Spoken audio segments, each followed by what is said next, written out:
Hi everyone, this is Robert and welcome to IDG Live. This is a live stream compared to last week where we did a pre-recorded live stream, which I think went quite well actually. I was in the chat for some of that. I think everyone enjoyed it, so we'll probably do that for weeks that I can't be here live. Then we'll probably do that again. If you were, I said this last week, but just in case you missed it, I got about halfway through. I got lots of questions. That was a tinfoil Thursday we did there. I got about halfway through. If you're a patron and you submitted questions for that and I didn't get to your question, then I have recorded the second half of that and we will have that next Thursday. So do not fear. I also picked up a couple of other questions that were dropped into onto Patreon a little bit later and also in the comments. So, got a second part of the tinfoil theories, not live streams, but today we are live, so I will be trying to pick up as many questions in the chat as I can as we're going through. If you are there in the chat, hi. And we're going to be looking at the Winds of Winter. It's something we've been talking about on and off, obviously, for a very long time now. We did get another mention of it in George R. R. Martin's latest blog post. I think it was just yesterday or the day before he put that one out, when he got back to being slightly more um, assured about this and say, when I've finished doing it, then I'm going to go on and write some more Dunk and Egg stories. So that seemed a lot more upbeat than that blog post than he has been quite recently. And I thought I'd take that as an opportunity to get into this here and now. So what we're going to do is I will go through questions from my patrons, then I will pick up as much as I can in the chat. Let's start with a question from Johnny Seriani saying, "Good morning, Robert. We seem to make a lot of comparisons to the show in regards to what characters from the books may make it to the end versus those who did in the show. Since things may turn out differently, I'm curious if there are any characters who are still alive after the series finale that you suspect might meet their end either in the book or in this book or in A Dream of Spring." Which I should probably just say, for those who are new to the channel, the spoiler warning here is that all spoilers are fine. The books have been out for a very long time, and the TV show has now been out for a very long time. So if there's a TV show or something going on right now, or a book had just come out, then yeah, I would be avoiding spoilers on there. But as it is, everything is fair game on this stream. So are there any characters who are still alive at the end of the season, end of the series, the TV show, that might die in the books? Well, this is an interesting one because George R. R. Martin did. I couldn't immediately lay my hands on it, but in one of his blog posts around the time of season 8, he did.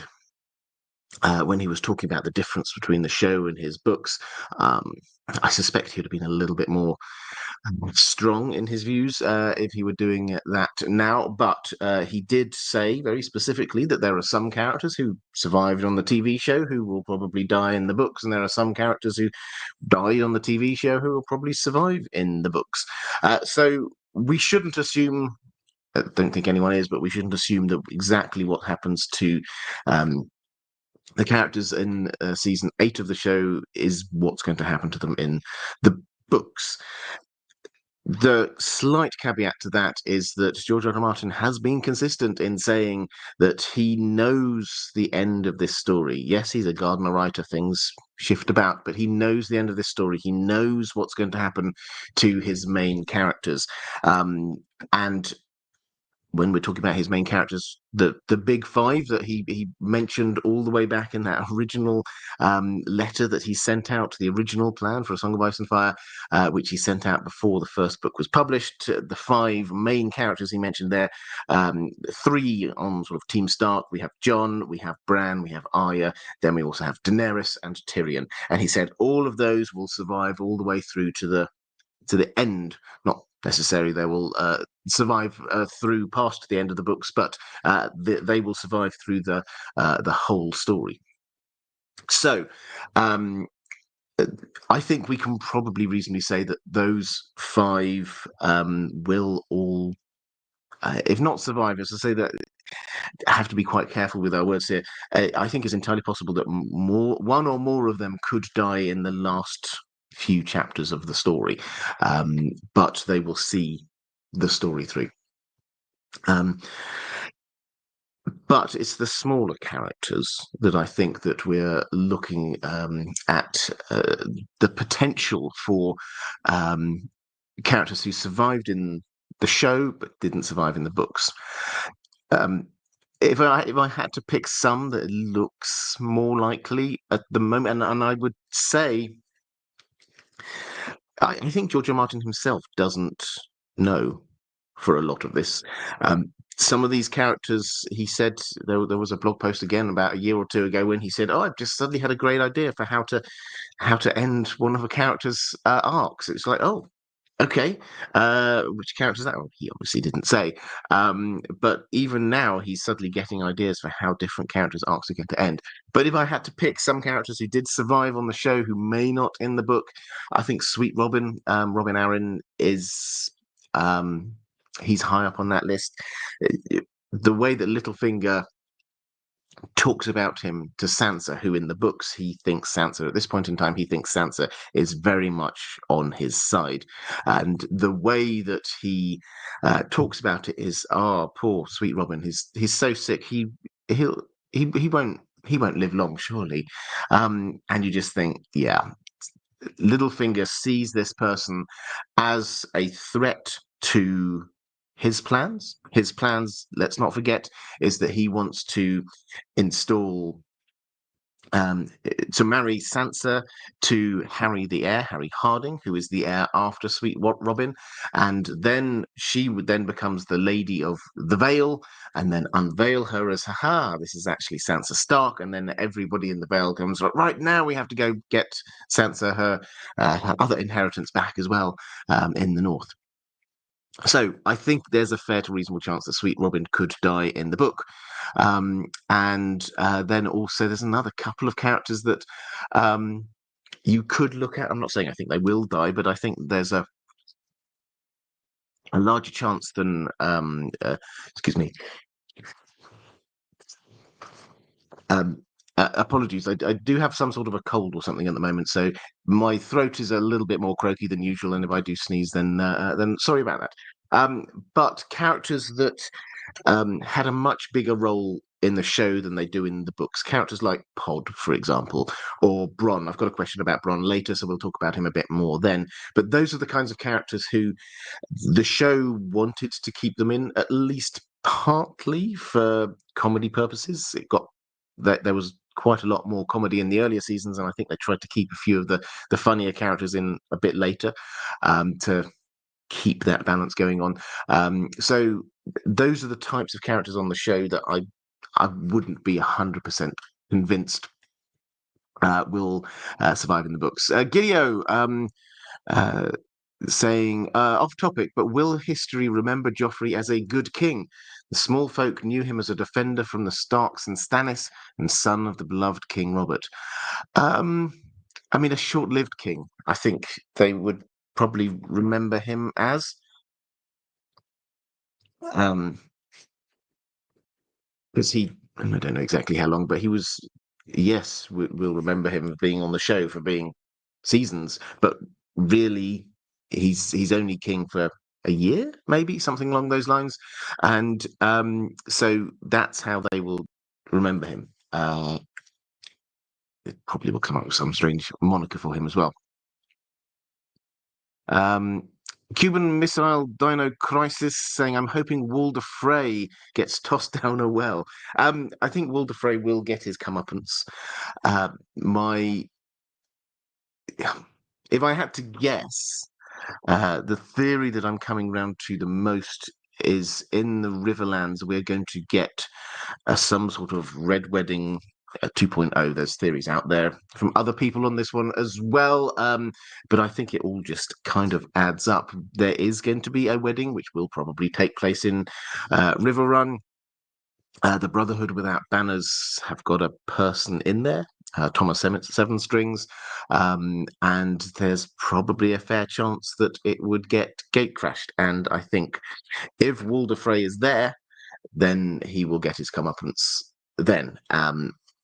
from the Brotherhood Without Banners, and possibly also the Super Pack of Wolves. So I think he will die. Do not worry about that. Breton Briarwhite's asking, which main character, if any, do you think will actually have a happy ending?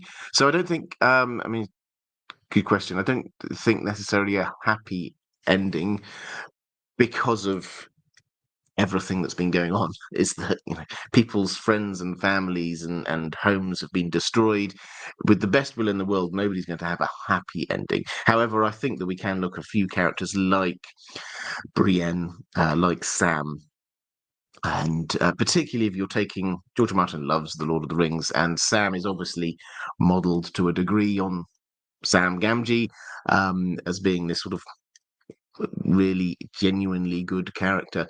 And it would not surprise me if we see him survive to the end, in the same way that the end of The Lord of the Rings is Sam being there with his family, Sam with his family, and actually coming to terms with who he is and liking himself as a person. I think that would, for me, that would work really, really well. Let's go to a question from Rasla. How do you think Fagon will take King's Landing? And do you see the wins ending with him on the Iron Throne, or already being defeated? Well, let's take the first bit of that. How Fagon will take King's Landing. So he's started his invasion, and he is down in the Crown Lands. He has, according to reports, taken Storm's End. He's got the Golden Company. It looks like the Martells will be coming in on this, so he'll have Dawn on his side. I imagine that we will also see the not the Arryns, the Tyrells coming onto his side as well. This will create quite a strong offensive force. But what we will find is Cersei in King's Landing, and we see at the very end, the last chapter we've had, the epilogue to A Dance with Dragons, was the Kevin Lannister POV one, where he gets killed by uh, how have I forgotten his name? Varys. So he gets killed by Varys, and Varys has planted clues framing the Tyrells for this, knowing full well that Cersei, who will then be basically back in control, she will see this as being the Tyrells who have murdered a member of the Lannisters. She will try and get her own way back against them, and whether it's exactly the same as on the TV show with the wildfire blowing up the Great Sept, that feels like the kind of thing she would do. She's clearly falling in love with wildfire, and she's clearly wanting to destroy both Marjorie as a threat to her, she sees, and also the Faith, and particularly the High Sparrow. So something big and dramatic like that, I could definitely see happening. And she won't even think about the impact on the small folk. And clearly the decisions that have been made recently, other than when Kevin came in and started making a few sensible decisions, have not been particularly effective for the management of King's Landing. And riots and the like are brewing. We see this in King's Landing all the way through the story. If you read Fire and Blood, the amount of times there's riots going on, I think she will basically be hounded out of King's Landing when the people realize there is an alternative coming, when Fagon is there. And so what and I think the people will welcome him in. And I think I would take this back to one of the images from that Dany has in the House of the Undying, which is of a cloth dragon swayed on poles amidst a cheering crowd. The cloth dragon, the mama's dragon, this is him. The mama being Varys, this is his dragon, and also the idea that maybe he's not really who he claims to be. Maybe he's not really a Targaryen. Maybe he's a Blackfire, technically. But the people will cheer him in, is the key bit that we see there. They like him. He will probably be a good ruler, a wise person. It's just that, and the kind of person that King's Landing needs. It's just that he may or may not be who he claims to be. And George R. R. Martin loves this kind of idea. What actually matters more? Is it that this person is the rightful heir, or is it that this person would make a reasonable ruler? David Kuto, how do you think they will find out about Rhaegar and Lyanna getting married and having Jon? Do you also think Jon's name will be Aegon? How will they find out? I suspect not in The Winds of Winter. I think George R. R. Martin will probably keep that back for A Dream of Spring. I think there are a couple of obvious ways, maybe three clear ways that it could happen. One is through the Martells, who perhaps did know. One is through Sam going down and discovering some records down in the Citadel, and another one is through Bran. I think Bran is by far the most likely. But George R. R. Martin has said, when he talked about Howland Reed, one of my favourite characters, and he was asked this ages ago, he was asked why Howland Reed hasn't appeared, and he basically said he'll be too spoilery. But he will appear. So at some point, Howland Reed will appear and will start revealing a few of these truths. But in the build-up to that, I suspect that Jon is going to be pushed more and more towards this. You remember he gets these dreams of Winterfell and Winterfell crypts. Each time the dreams are taking him further and further into the crypts. And he's simultaneously being told by the statues that you don't belong here, you're not a Stark, but at the same time he knows there's something he needs to see there. I think that's the statue of Lyanna, his mother, and I think he is going to be pushed there by through his dreams by Bloodraven. And so, although he won't know, he will start getting the clues.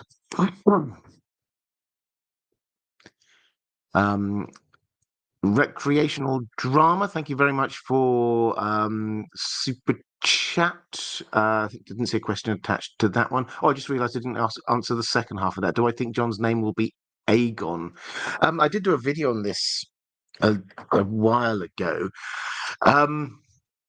So let's just quickly dig into this. My take is that Rhaegar seems to be wanting to have 3 children. He probably thought this was some important prophetic thing. He got Aegon, he'd got Rhaenys, and now he wanted another daughter. And Rhaegar seems to have been a good guy in many ways, but he was very focused on prophecy and always convinced he was right. 100% convinced he was right. And so he will have been convinced when Lyanna was pregnant, he will be convinced that this child was going to be a daughter and he would name her Senya. So what happens? He goes off, dies. His 2 children by his first marriage are also killed. Lyanna gives birth to a child and it's not a daughter. If it had been a daughter, I suspect, yeah, she would have gone with what Rhaegar had wanted, but he'd not thought about it at all. Could she therefore go with the male equivalent of Visenya, which presumably is Viserys? Well, perhaps, but there is already a Viserys out there, so probably who she may well know. Wasn't a very nice person even then as a child. So maybe not that, but she does want to give him a Targaryen name. So what does she pick? Well, to kind of honor what Rhaegar wanted, maybe she should name him after his firstborn son who died, Aegon. And it's the default Targaryen name, isn't it? So much as I like the feeling of maybe Aemon or Jaehaerys could work, I instinctively the most likely seems to be Aegon, which means that Jon then also takes this kind of like Aegon the Conqueror vibe going on with him, which I think George R. R. Martin will like, because we've then got 3 potential Targaryens with Aegon the Conqueror vibes going on. We've got another Fagon arriving. We've got Dany, who's got 3 dragons and is invading. She's obviously got Aegon vibes as well. So yeah, I think he would. I think he'd quite enjoy that. Roman Lakovitz saying, "What do you think the Sand Snakes will be up to in King's Landing?" Mischief. No, 2 of them have gone. One to take up a place. This Doran has sent them, one to take up a place on the small council, and one to going undercover and to go in and see what's going on with the Faith of the Seven. And both of these, we met them before. They are very angry about the death of their father, Oberyn, and they want to kill some Lannisters. So they are going to go and kill some Lannisters. I suspect we may well get one of them. Lady Nym perhaps will be perhaps collateral as part of Cersei's attack on the Faith. But given we're told how much both of them really love their poison, and they are desperate for killing Lannisters, it would not surprise me if Tommen gets killed by one of them. I think it may or may not be something that we find out 100%, but it will be something hinted at. Like, for example, the way that it was strongly hinted that Oberyn was poisoning Tywin. I did a video about that if you're interested. So there's strong hints that that was going on, but we're never actually told.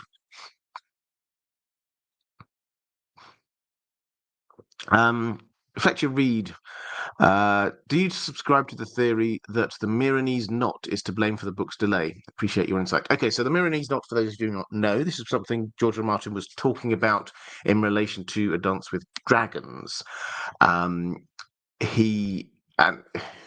After that came out, he felt that he owed people an explanation for why it was so delayed. Insert your own commentary here. And the reason he gave was what he called the Meereenese Knot. He got tangled up in the Meereenese Knot. And the problem was that the way that he writes is as a Gardner writer. Yes, he knows where this is all ending up, but he likes the story. He likes to explore the story as he goes along. And he had the situation of Dany over in Meereen, and lots of characters were going to go to see Dany. And we see some of them get to Meereen in A Dance with Dragons. Some are just arriving afterwards. So Tyrion has not quite arriving. I mean, he's at Meereen, but he hasn't really met her yet. We've got Victarion, who's arriving with a big fleet. We had Quentin Martell, who arrived while she was there. We've got Mokoro, we've got Marwyn the Mage. We've got a lot of characters all going to find Dany. And he was saying this is like they're threads in this story, and how the story pans out changes hugely by what order these different characters arrive in Meereen and the timing of it. And he gave an example with Quentin. He said he had 3 ideas. Does Quentin arrive before Dany gets married, the day she gets married, or after she gets married? And he had to write out a few chapters just to understand in his mind, okay, well, I'll do it. He arrives afterwards, and let's write that one out. Oh no, that didn't quite work. So he ripped up that one, and he said, well, let's see if it's like on the day that she gets married. Oh no, that doesn't quite work. He wrote a few chapters, and then he decided on what eventually happened was they get the audience basically the day before she gets married. And he said it was like all these threads were just like bundled up, and it was really hard to untangle it. Now, anyone who read that goes, okay, so that's really tough in terms of your writing style. I understand it. But yes, you have got a lot of threads going on right now. Just in that specific thing in Meereen, a lot of those characters have still not arrived. So there is a degree of that problem that's still there. My instinct, based purely on the random things he said over the last few years, I think that he's largely finished off the Meereen, Tyrion, Dany side of things. I think he's talked about nearly finishing off Tyrion's storyline. You can't, I suspect, get towards the end of Tyrion's storyline to the extent where you're confident in telling people you are without having worked through Dany's storyline, and also Sir Barristan's storyline and Victarion's storyline, etc. So I think all of that stuff probably he's largely worked through, because that is distinct from the rest of the story, what's going on over there in Slaver's Bay, in that part of the world. But so the Meereenese Knot itself, I suspect he has untangled. But the principle that you would have a knot of storylines, different people who could meet other people at different times, and how you do that does affect the whole storyline, that you could apply that to lots of other different parts of this story. I, as an example, often use the Riverlands because there are so many different groups just hanging around in the Riverlands now. What order do they meet up with people? What about characters who almost certainly, the Hound Sandor is very likely there on the Quiet Isle. At what stage, if ever, does he emerge? When he does come out, he's going to have an impact on some storyline, who he runs into. What about the super pack of wolves? What about the garrison from Riverrun, which has been set free? What about the Blackfish? Where's he? Who's he going to meet up with? What about the Brotherhood without banners? What about Jaime and Brienne? All of these different groups, lots of them just intermingling, and the order in which they meet each other will affect how the story develops. So, I wouldn't call it the Meereenese Knot, but I would say that that output of his writing style does play out into why there are why it's taking so long to write. Think that's me caught up in the chat. Oh no, here another one. Tyler Stoltzfus. So, do you think there's something a bit wargish about the bond between Dragon and Rider? Ish. And I absolutely get why people go down this route, but everything we've seen for the bond between a dragon and their rider doesn't seem to be the same as what we have with skin changing. So, for example, let's take Bran. We know how Bran works with his skin changing. So he walks into skin changes into summer, and he is there in summer. His direwolf, and going around, he sees things, he experiences things through summer. He can taste what summer can taste, he can smell what summer can smell. During that time, he's not in his own body. His own body is just sort of sat there. Similarly, he goes into Hodor and he takes over Hodor's. But Hodor himself, we're told, is really sad when you think about it, quite horrific. He can sense Hodor sort of hiding away in a kind of a corner of his brain. So he just goes in and takes over, and becomes that which he has skin changed into.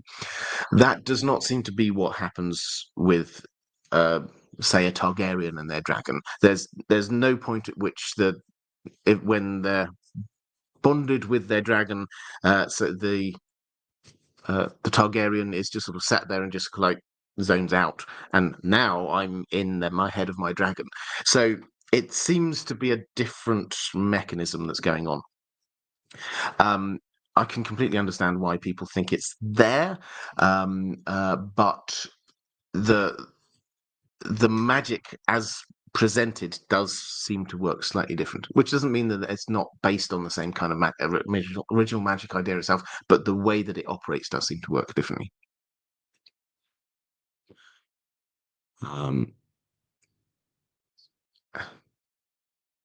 Quick flick through the chat. I think that's me now caught up on Yet Landor always went to saying, I would argue it's better that riders cannot walk their dragons. The dragon knows its own body mechanics and flying control much better than the rider would. Yeah, absolutely. Could you imagine if when Dany climbed on the back of Drogon, suddenly she was inside Drogon's head, didn't know how to fly, and her body was just like hanging on there. But then, no, it wouldn't work very well. Let's go to question from Catherine Fursith. Hi, Robert. We talk a lot about Tyrion, but it also struck me that we don't actually discuss so much how his plotline in The Winds of Winter will play out. I think the plot and ending of the Game of Thrones TV show is so generally accepted as to how the story, broadly speaking, will end. But book Tyrion is very different from show Tyrion on some central issues. So my question is, how do you see Tyrion's story playing out in The Winds of Winter? How will he get to meet Dany? Will he come to advise her? And how? She has already left Meereen before they meet, etc. What's your best outline of how this arc will play out? Well, thank you for this, because I think one of the things I would definitely say we emphasize, I think, often when we're trying to work out what's going to happen with a character. We're just trying to sort of, have we got any? I think the community as a whole seems very good on trying to identify foreshadowing, trying to work through what hints that we've got from George R.R. Martin, what would make sense with the different characters. One thing that I think we often underemphasize is George R.R. Martin's commitment, and it is a commitment to having an arc for each character per book. It's not universal, but for the main characters that he has, that we have several POV chapters for in a book, you will generally see there is an arc that takes them from a starting point to an end point in that book. So, for example, Tyrion, he starts off and we meet him, and he's this arrogant man. He makes the most of his intelligence, he makes the most of his name, and he sort of through this, though, we get to understand he's got a couple of massive chips on his shoulder about the fact that his father in particular, and his family more broadly, but his father in particular doesn't rate him, doesn't like him, treats him like a bastard son. Through book one, he goes on this arc where he gets taken out, nearly dies, has to survive on his wits to escape the Eyrie, comes back, and at the end of it, he has this last chapter for him. He has this meeting with his father, who's been all the way through this kind of this figure off somewhere in the distance, Tywin. Everybody talks about him in hushed tones. And then Tywin says, everything's gone wrong in King's Landing. Your sister's really mucked up. You need to go and sort it out. You can be acting hand of the king. And that's his arc. Suddenly, Tyrion, when we see him at the beginning of Clash of Kings, he's striding through King's Landing. He's suddenly got this huge confidence about who he is. And then book two is him proving himself, but getting taken down at the very end. At the very end, he goes to the point where he is proactively going out into battle. It's almost he extends himself too far, but there's an assassination attempt at him. And it becomes very clear that by the end of it, his father arrives, claims all the glory, and it's just, Tyrion, you did what you had to do. That's it. You're now no longer being Hand of the King. And so he's deflated. So that's his arc in book two. When we get to book three, it just downhill from there. Everything starts to go wrong, one thing after another. He's forced to marry somebody that he doesn't really know or care about. He is being treated badly by his family. He then gets falsely accused of murder. His father disowns him again when he asks for Castle Rock. His father disowns him again. He gets to the end point where even Jaime, the one person he thought cared about him, even Jaime, when rescuing him, then is like, I have to confess, Jaime's on his own arc, of course. I have to confess something from the past, something terrible, and he does. And Tyrion thinks that's that's it. That's the last person gone. And he goes up and he finds that Shay has betrayed him, and he kills his father. And he then embraces this idea: I am the monster that you all say I am. And so that's where he gets to at the end. Then he obviously isn't in book 4, but book 5, he starts right at what he thinks is right at the very bottom, and he's just kind of scrabbling around for meaning. He drinks his way across the narrow sea. He's given this idea: you should go meet Daenerys. Um, and slowly he starts to find himself and be faced with the parts of himself that perhaps he not really had to. How does he get by without the money? How does he get by without the name? Being able to say, I'm a Lannister, I can do anything. How does he get through without those things? And he starts to go back to, he writes a book about all dragon, or he loves dragons. He starts to actually get slightly more positive. It's a dark bit, but this where the halls go idea. This is what his father threw at him. He kind of holds on to this as like this is a riddle. This is something for me to go. Is there a way? I mean, he never actually quite goes to that, but is there a way that I can get back to that place? And he ends up. He goes to. In the fighting pits, he becomes a slave. His journey goes down even further, but he himself becomes more him. And so that's where we're at with his arc there. This, I suspect, is now where he's learned to accept himself a little bit more by this point. And now he's going to start the climb back up. So what does that mean? I think that means that, yes, he does. He proves his worth to people in Meereen. I think firstly to Barristan, and then to Daenerys, and he is doing that at the back of his head. He's always got this like that. Let's not pretend that this is all wonderful, magnanimous, what amazing Tyrion. His thoughts are still of revenge. Going all the way through this. And so his arc will be getting to himself to a position where finally he can think, I can achieve this. So that's his arc. His arc will be becoming more himself and being recognized and rewarded for who he is and the skills and abilities he has, and get him to a position where finally he can start to see, maybe I can get this revenge.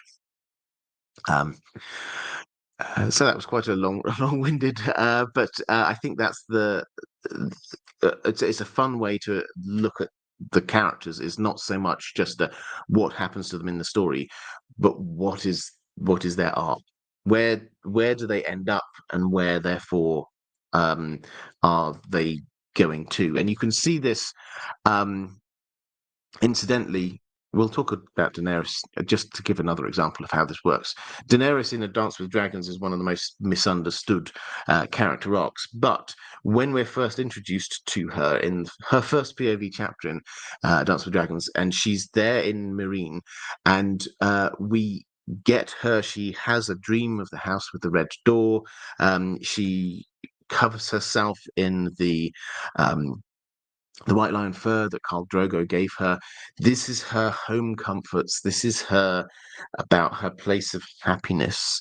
And this is showing us that her starting point for the arc in A Dance with Dragons, her starting point is she's not fire and blood right now. She's wanting to settle down, ideally. And that getting chipped away at, and with compromise after compromise after compromise, is her arc of book 5. Sam, Sir Barristan is one of my favourites. I think he is destined to die, and hopefully with honour. How does his story end? Do you think we might get him reunited with Jaime and recognise him as a knight? Um, yeah, he's an interesting one. As I say, I do like Sir Barristan. I do find him one of the more frustrating characters and POVs.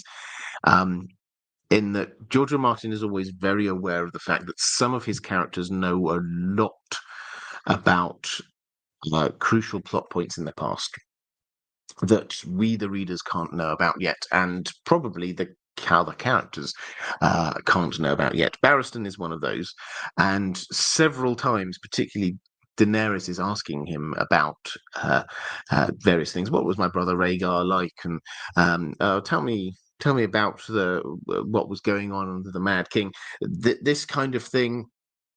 And three or four times, suddenly it's like he gets interrupted, or she just suddenly yawns and goes, "Actually, I'm a bit tired. Let's do this another time." And his info dump is cut short. I understand George R. R. Martin doing it. It's just a little bit frustrating. But what is to happen with him? Well, he is taking the role first of all as the person who is holding Meereen. He is the POV within Meereen for us while Dany is gone, and uh, he he he's somebody who is there. If we have to sort of kind of get into why is he there in the first place, because having been kicked out of the Kingsguard, he then has this thought: I never should have gone with Robert Baratheon. That there were Targaryens out there, and I switched my cloak, and I really should have stuck with the Targaryens. And so when he leaves, he then heads off trying to find the Targaryens, and he eventually finds Daenerys, and so he is now serving who he thinks is the rightful heir. At some point, he is going to discover or be told, probably by Tyrion, that there is another person who claims to be an heir and ahead of Dany in the arguably there's lots of permutations on this in the line of succession. Rhaegar's son, Aegon, who we know as Fagon. If Sir Barristan sees Daenerys go down a dark path and he starts to be concerned about what this might mean. And then he gets presented with somebody who actually he thinks that his original vow, Knight's Kingsguard vow, means that he should be protecting him. Might he switch sides? I think that's entirely possible. If he does, then yeah, I think he will. I think he will be killed. I think because I think that Fagon he will burn bright, but he will burn quite quickly. Um, Now, will he die in an honourable way? I think some way that he considers to be honourable. As for him meeting up with Jaime again, I can't see it immediately. That's not to say that I mean, they're obviously half a world away at the moment, but maybe I think it's pretty clear where Sir Barristan's going to be for most of the next book. With Jaime, it's a little less clear.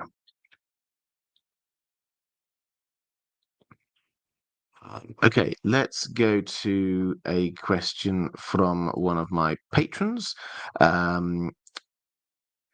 Lady Pushkin saying, "Hello, Robert. Can we talk the Winds of Winter prologue?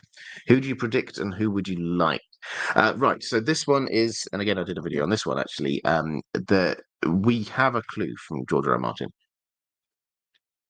He has said that we will see Jane Stark, Robb Stark's wife, in the prologue. He later clarified that doesn't mean it's from her POV. Because somebody said, "Oh, hang on a moment, the prologue POVs, that character always dies. Does this mean she's going to die in the POV?" And he says, "Well, just because that's always happened doesn't mean it will always happen." But no, not necessarily from her POV. What does this mean? Well, we know, first of all, the prologue doesn't. It's not like a flashback or something happening at another random time. It will happen at about this moment in time. So we should be looking at, well, what's happening with her. Jane Westerling, where's she going? She was at Riverrun. Jamie has created a sort of a prisoner train with carriages and the like, and he's sending it off to the Westerlands. He's sending it off with an armed guard led by this guy called Fawley Prester, who George R. R. Martin, he paints him quite well. He seems to be competent as a leader. Jamie certainly, even absent-mindedly, wonders whether he might be a reasonable pick as Hand of the King. He seems to be well known and respected, and Jamie trusts him on what is actually quite a significant mission, which is to take Jane Westerling and also Edmure Tully and take them over back to Castle Rock.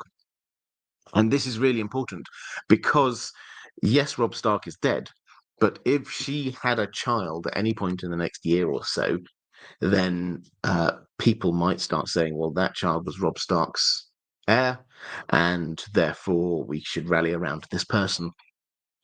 So Jamie satisfies himself that she isn't pregnant, and I think we can probably go along with him. The logic seems reasonably sound, but he puts her and Edmure into this sort of guard train, which is heading off to the Westerlands. So when might this, if we're going to see her, it's either en route through the Riverlands heading west in some way, or it's when they arrive there. Now, what purpose could we have for this? The prologue introduces themes that are used through that book. Now, if she went all the way over to the Westerlands, to Castle Rock, and she's just like there having we don't have any other POV characters over there, just having a few conversations, how would that advance things? I think the much more likely idea is that she's going through the Riverlands, which technically now the Lannisters and the Freys are in control of. In reality, it's a lot more complicated on the ground. And there are lots of groups out there who might try and stop her. There's the garrison from Riverrun, which Jamie, he took off their weapons and then he sent them away. There's the Blackfish, Brynden Tully, who's around somewhere. He managed to escape as well. We get the Brotherhood without banners. We've got the Nymeria Super PAC. There's lots of different groups who have been attacking Lannisters and Freys when they can.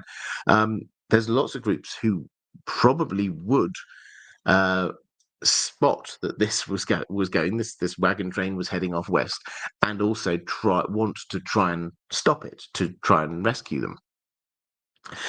So I think we will see this happen. Their progress will be slow. Winter has come to the Riverlands. Now, it's not the same as winter in the north, but it started to snow. The conditions are bad. The ground is quite rucked up. They're heading from the Riverlands into mountainous passes. This isn't going to be an easy journey, and they will be traveling quite slowly. So I think we will have, if I had to guess, maybe even from Fawley Prester's POV, we will see this attack on the wagon train, and perhaps the prisoners will be freed, perhaps they will be killed. How might this set up themes? Well, first of all, the theme that the Riverlands is going to shift. By the end of A Feast for Crows, it was Lannister and Frey owned. I suspect by the time we get back to the end of the Winds of Winter, that will have shifted, and it's now largely going to be controlled by the opposition to the Lannisters and the Freys. They're going to get their comeuppance. And so this is going to be the first big blow in that. Second, I think that there's a fair chance that we might get questions in here about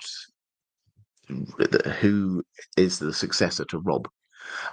If she dies, then we're left with, okay, so who is it after? That there's clearly no child of Robb's. That means that his will takes effect.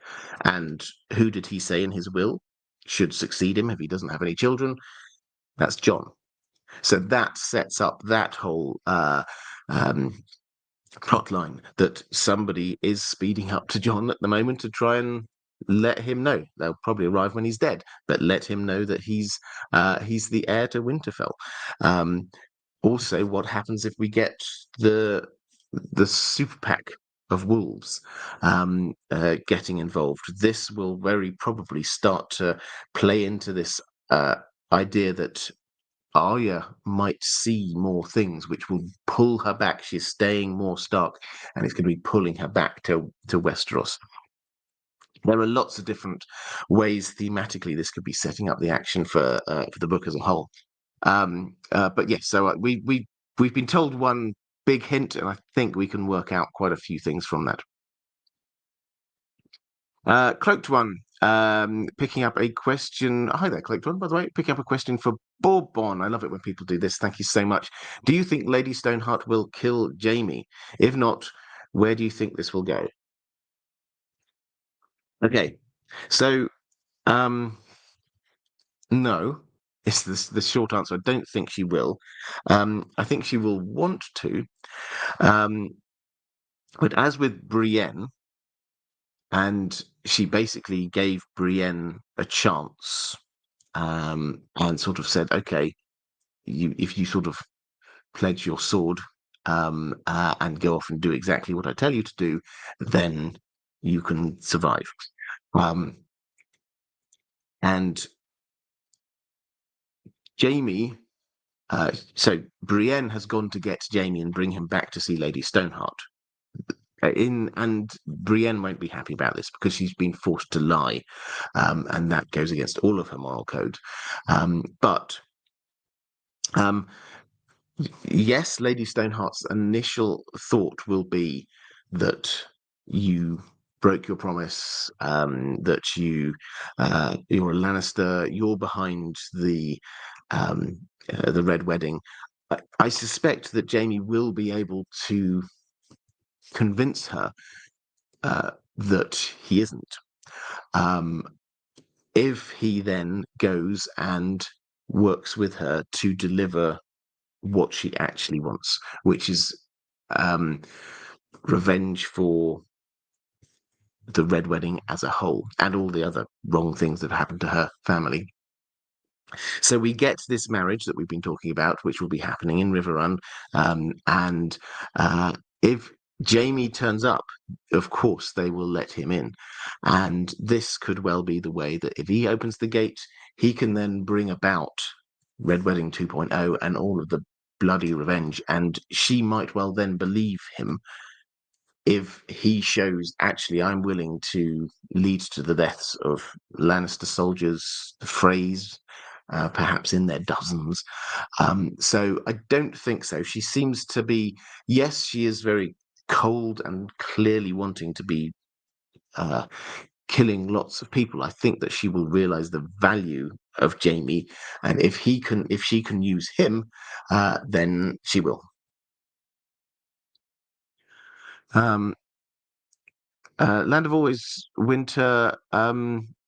So this community helps you feel less isolated. Thank you so much.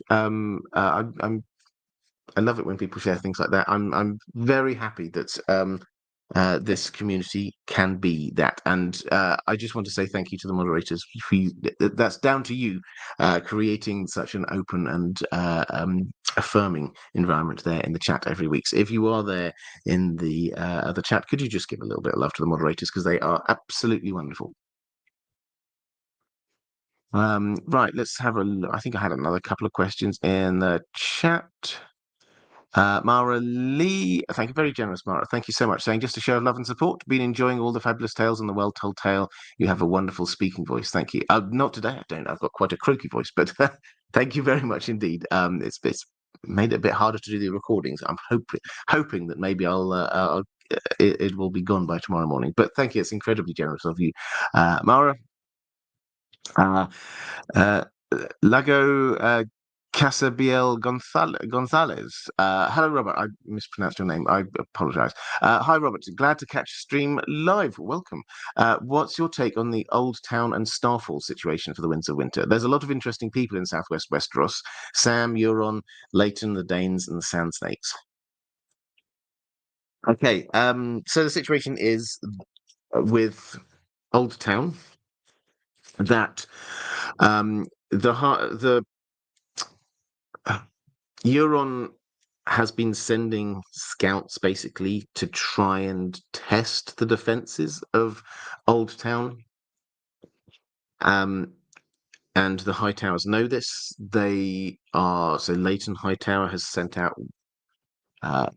his sons. One of them has gone to Lease to try and get some sell sails. Another one is going getting more ships. Another one's working to the port defenses. They're working up their defenses, knowing that there will be an attack coming soon. As for what happens, therefore, at some point, and I suspect it's probably later than we instinctively feel, but at some point there will be an attack on Old Town. Now, this isn't the battle. So there's a battle. We've got a pre-release chapter from the Winds of Winter, The Forsaken, which is from Aaron's perspective, and we see Euron preparing for a big sea battle. That's not the attack on Old Town. That is him waiting for the Red Wine fleets coming around, and then he's trying to have a massive sea battle.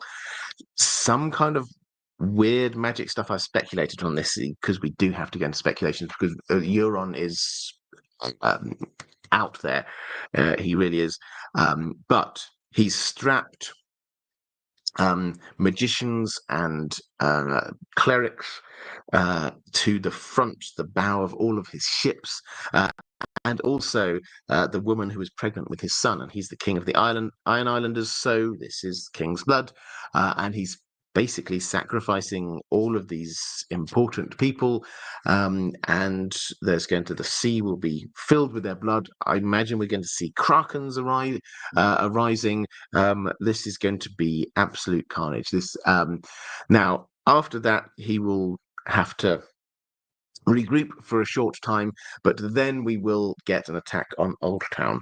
Now, the one bit that I think George R. Martin probably had to do quite a lot of thinking about, to do with the 5-year break he was once planning, is Sam. So the idea when he was early on, he'd got this idea that he would have a 5-year break, basically between sort of like between books 3 and 4, that sort of time, and you can see him moving the pieces to do this. A lot of the main characters get dropped into somewhere where they could conceivably stay for a few years and grow and learn.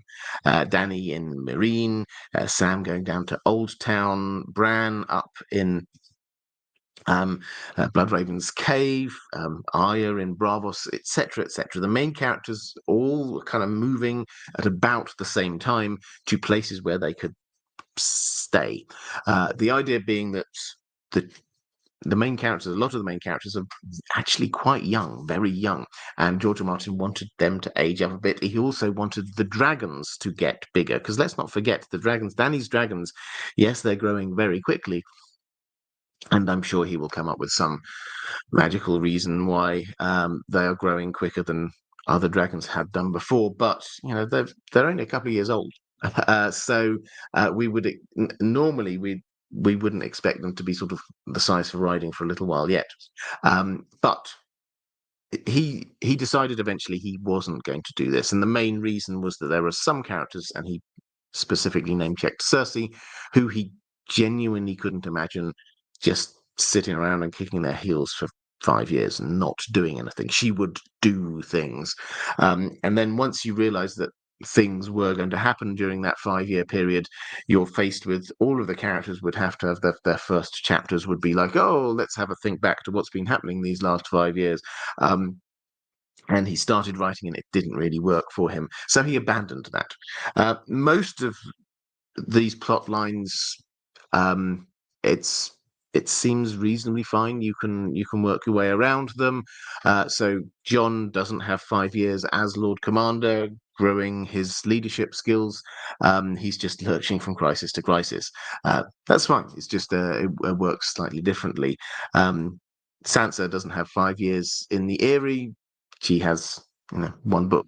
That's the kind of the balance that we've got now. So things have just moved through a little bit faster. But one where I think he's had to do quite a bit of thinking is what happens with Sam.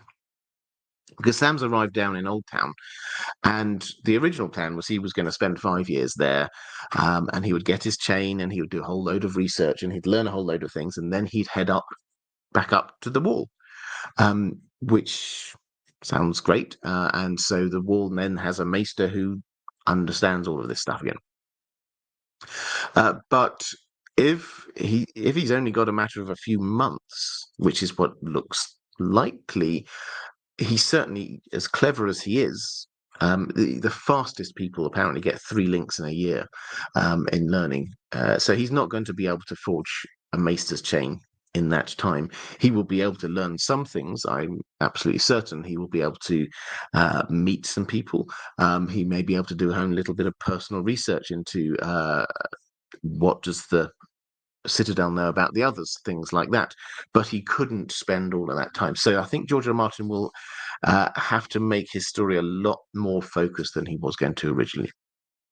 So Old Town, and I personally, I don't think we've got any particular foreshadowing for this, but I can't imagine George R. R. Martin being able to resist either the Citadel burning, aka as like the Great Library of Alexandria, or the High Tower falling. One or both of those things would be just so amazing for him to be writing, and would show Euron's great power.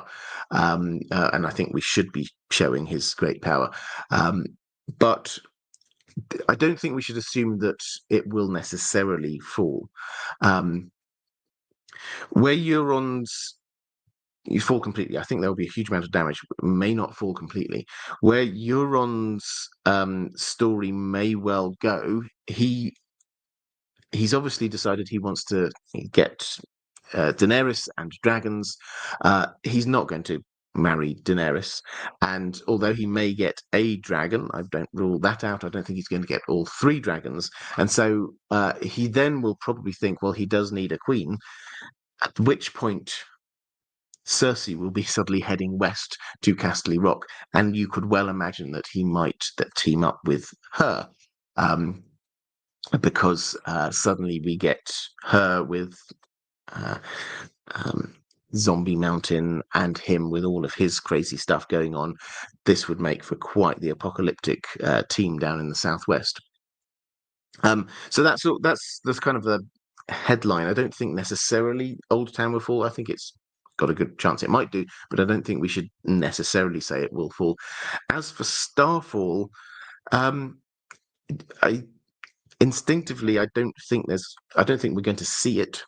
I think there's a fair to medium chance that Darkstar, he's now pariah, he's ridden off no one knows where. I think there's a fair to medium chance he might go to Starfall and forcibly take the Sword of Dawn, and then go and reappear and become a member of Fagon's Kingsguard. That I could certainly imagine, because that then, if you're thinking from his perspective, how does he survive? Because he's now on the run from the Martells in Dawn, and if he's the only way he can survive is to get to a position where he is protected by someone higher in the pecking order, the king. If he claims the sword, and Fagon is trying very clearly, he is trying to show that he's like a Targaryen. He's got reminiscent of like even Aerys, the Mad King. Particularly if he manages to get Barristan the Bold over to his side. Suddenly, if he gets a Dane wielding um, Dawn, the sword, um, that would look very impressive and just adds to this idea of yes, you are a proper king. Um, and so that makes sense that that's something that Darkstar might try for. But I don't think we'll see that, and I don't think we will see Starfall in the Winds of Winter. Sorry. I'd love to, but I don't think we will. Maura Lee, thank you very much. Super chat for the mods there. And Commander Ray saying, thanks to you and the mods for the great streams. If you had to pick which of the noble houses of Westeros, which would you be born into? Targaryen's not allowed. Which noble house of Westeros would I be born into if I had to pick? Well, that's a tough one. I mean, in terms of where I want to live, the one I always say is Highgarden because it's the most obvious. So I think you would have to go for something down in the Reach because the life is so much better. And why not go for the Tyrells? It's the High Towers. I could happily be born into them as well. Let's go to Cloaked One. Wishing Dom Livesey all the best for their final bar exam tomorrow. Good luck. Yeah, well, good luck. I hope that goes really well. Yeah, so why are you here? Revise. No, it's fantastic. And all the very best of luck for you. And have I got another question? A recreational drama. Which POV's first chapter are you most hyped to read? In the Winds of Winter, Cersei's. Yeah, I think, or possibly John's. I mean, there are so many, but in terms of a first chapter, there are so many that have been left at a fascinating place. Cersei's simply because she will uh, discover that Kevin has been killed, that Pycelle has been killed, and then we're going to see her going through. And what clues do we have? Oh, here's a coin from the Reach. It must be the Tyrells. That'll be a really fun chapter to read because she's um, she operates in her own reality. She really does. John's first chapter, because he's dead. Will we get? I mean, I'd love this. Fingers crossed. I don't think we will, but I would love it if we got him as Ghost for a chapter. If he's gone over into Ghost. I remember ages ago had Bookshelf Stud, who's a member of the wider Song of Ice and Fire community on, and we were speculating about that possibility.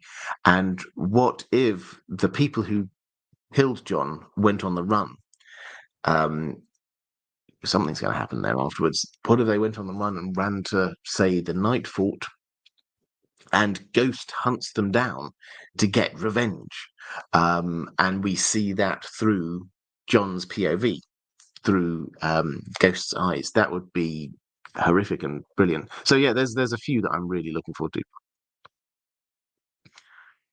Um, uh, Cloaked One, picking up question for recreational drama. Thank you. What do you think the impact of winter will be on the story? For instance, the harsh winter in effect makes Daenerys' conquest seem ill-timed. Well,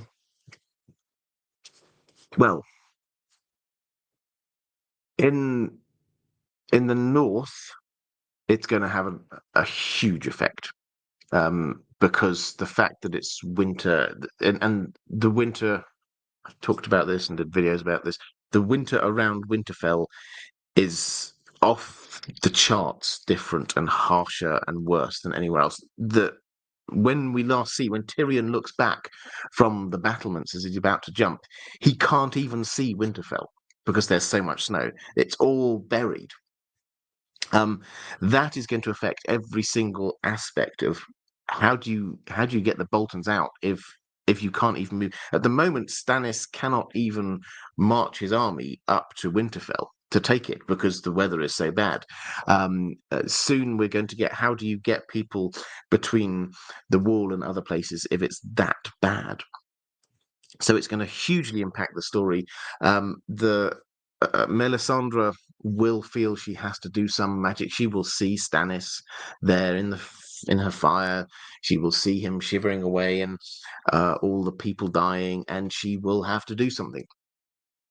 And she will do some mighty magic to try and get rid of the weather. But I mean, she did on the TV show, but I didn't think it had the impact really because it just looked a bit cold. There was a couple of inches of snow on the ground or something.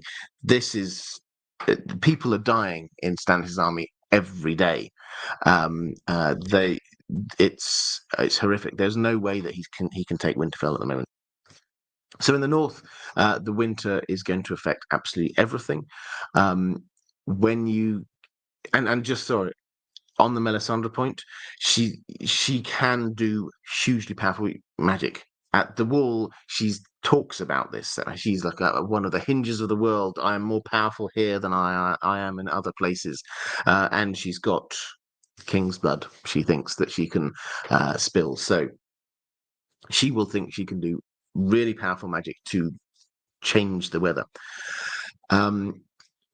Which is not, let's not forget, is something that it's not unheard of in the world of Ice and Fire. We had the year of the full spring, almost certainly, where weather was changed in order to allow the turning at Harrenhal to happen.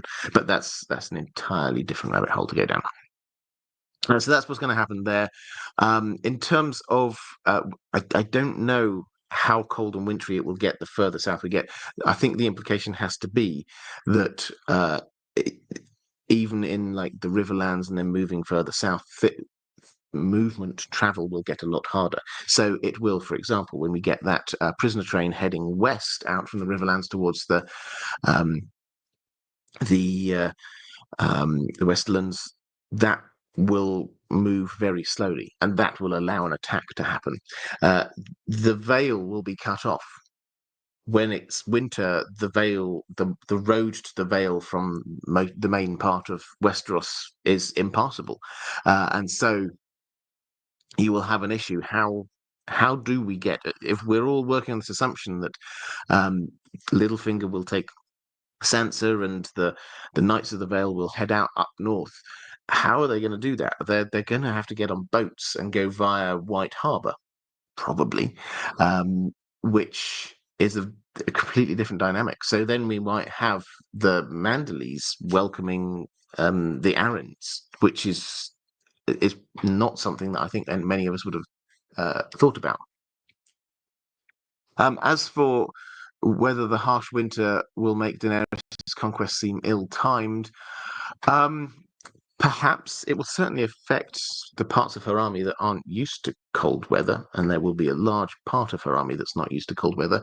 We know that dragons hate cold weather, and yeah, it will certainly slow things down, but also it will speed things up in another way.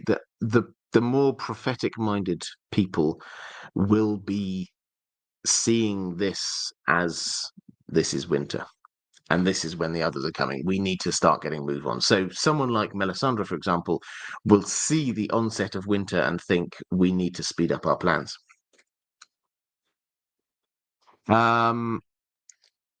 Martin S saying, evening, Robert. Hi there to you. Just came on. I hope your week has been good. I put a Tolkien question on Patreon. Hope that's okay. Yeah, I will do that one if that's all right at the end, just so that we keep to the main topic for most of this. But good to see you. Quick flick through. Actually, while I'm here, Let me just thank my patrons. Patrons, thank you so much. I'm prioritizing your questions because your support is what allows me to keep doing this, and I hugely appreciate it. So thank you very much. Gilio saying, how do you see the wall falling? If it's by Euron, does he know about the others, or is it just to cause chaos? Will the magic sacrifice he's planning allow the Horn of Winter to do its thing? Yeah, this is a tough one. So Euron um, and the wall. So on the TV show, the wall came down by a dragon breathing on it. And we basically had confirmation that was made up by the showrunners.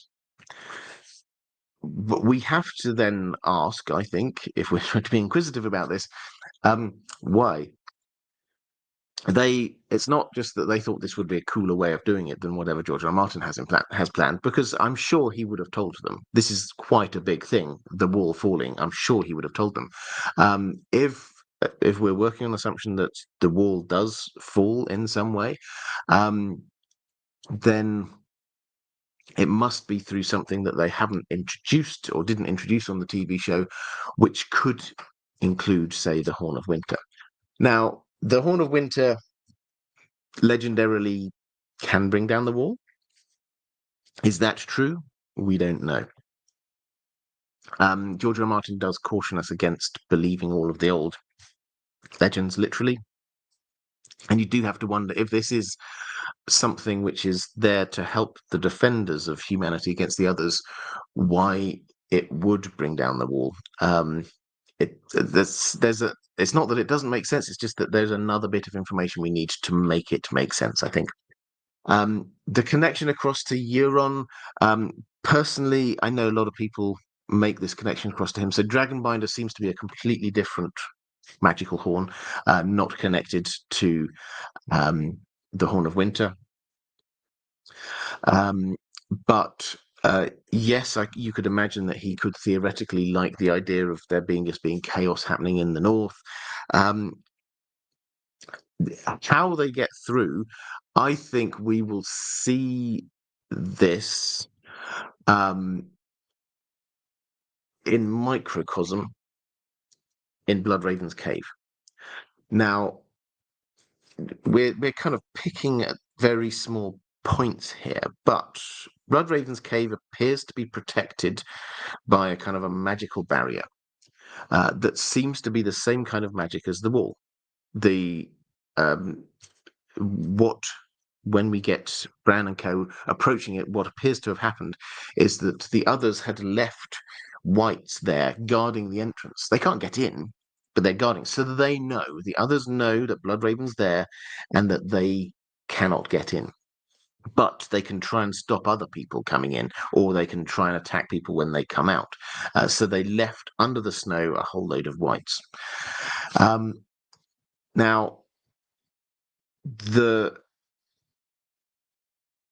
next bit we have is that George R. R. Martin has basically confirmed that Hodor, Hold the Door will happen. Now, this probably has to happen still in Bloodraven's cave, which seems to imply that the others must have found a way to break through and somehow. How does that happen? Well, the TV show, we don't want to go down too far. The TV show started giving us some kind of idea that Bran met the Night King in his visions, and you remember, and they touched, and then that allowed them to come and break through. It would not surprise me as if there is something, if Bran does do something that he shouldn't do. Bloodraven is certainly aware of that, and will be aware of Bran's powers, but Bran is immediately, even from what we've seen, he's immediately rushing off and doing things that he shouldn't have been doing. He's running around as Hodor. He's going through the Weirwood network, going back in time. All these things that not really he shouldn't be doing yet. So I think there's every chance that he's not been trained at all, and he might do something he shouldn't, which somehow breaks the barrier. And once that principle has has worked and we see the barrier break, then that same principle can apply to the wall. So I think that's basically where we're going with this. Don't have anything more to go on. The others aren't going to get a dragon, so they're not going to burn it down like that. It's entirely possible. Another thing is that maybe the Horn of Winter does. Maybe they get it working. Sam figures out how to unbreak it, and they get it blown, and the Horn of Winter does bring down the wall. So maybe that does happen. But given the fact that there are legends that the Horn of Winter brings down the wall, nobody's going to be blowing it, unless they're absolutely crazy and someone like Euron. James Boris, I've heard rumblings of credible theories that a Starkless Winterfell creates an acceleration of extreme winter around Winterfell. Will this be related to enabling the others to push past the wall? Yeah, I did a video on that exact thing. Will it be related to enabling the others to push past the wall? I don't think so. I think it means that Winterfell is broken. And Winterfell, basically, as far as we can tell, maybe there's other things going on there. Winterfell, when it started, was the Weirwood Tree above a glorified cave system, the crypts underneath it. And the Stark kings, generation after generation, their souls are trapped down there. Statues of them are made. And this is creating an army of dead Starks. That seems to be what Winterfell is about. And this idea of there must always be a Stark in Winterfell is partly because they need to keep on building that army up.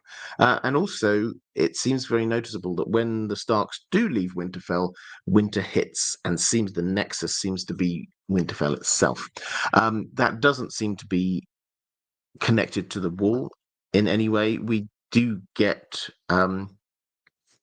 as well as the descriptions of how high the snowdrifts are in Winterfell, and I think there were 40 feet, which is 12 or more meters. That's in Winterfell. When you get to the wall, Jon notices one that's the highest one he's seen was just over the height of a human, so a lot less than that. There's the magic has not impacted on the wall, is what I'm trying to say. Mizu has gifted a membership. Thank you very much. Yes, so if you do want to support the channel, the best way to do that is via Patreon. There's a link probably down in the description. If you don't want to do Patreon for whatever reason, then yes, memberships here are also very welcome. Thank you very much indeed. And Martin S. How do the Night King's undead dragons work? Well, this was a show-only thing. So they never really explained it, to be honest, on the show. And they made very clear that episode where the Night King he threw his spear and he killed a dragon, and then he brought the dragon back to life, as it were, but basically made it an ice dragon of some kind. That's show only, so it's not in the books. How it worked, I think the implication was that it worked in the same way that the others can. They can animate corpses, not just of humans to make whites, but also of animals, bears, horses, giant ice spiders, that kind of thing. And he could do that for the dragon as well.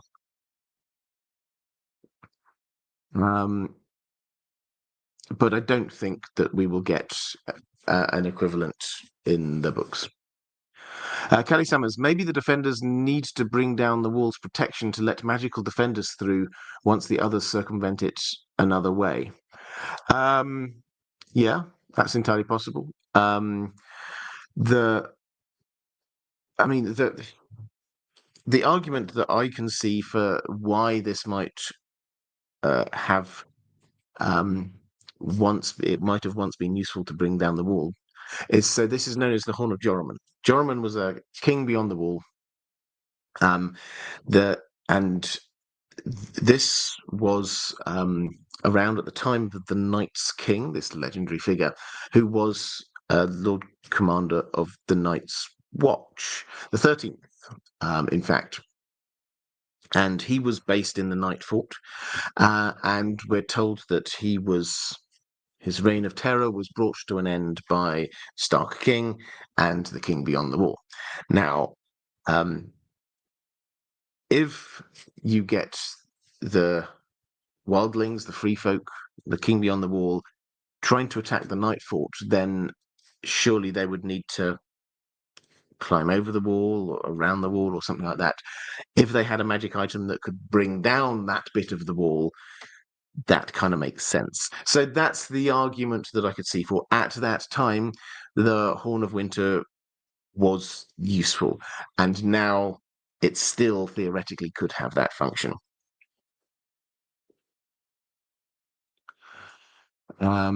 Reflective rambling, picking up for Cannibal the Dragon. Thank you very much. Do you think there's something important in Queen's Crown?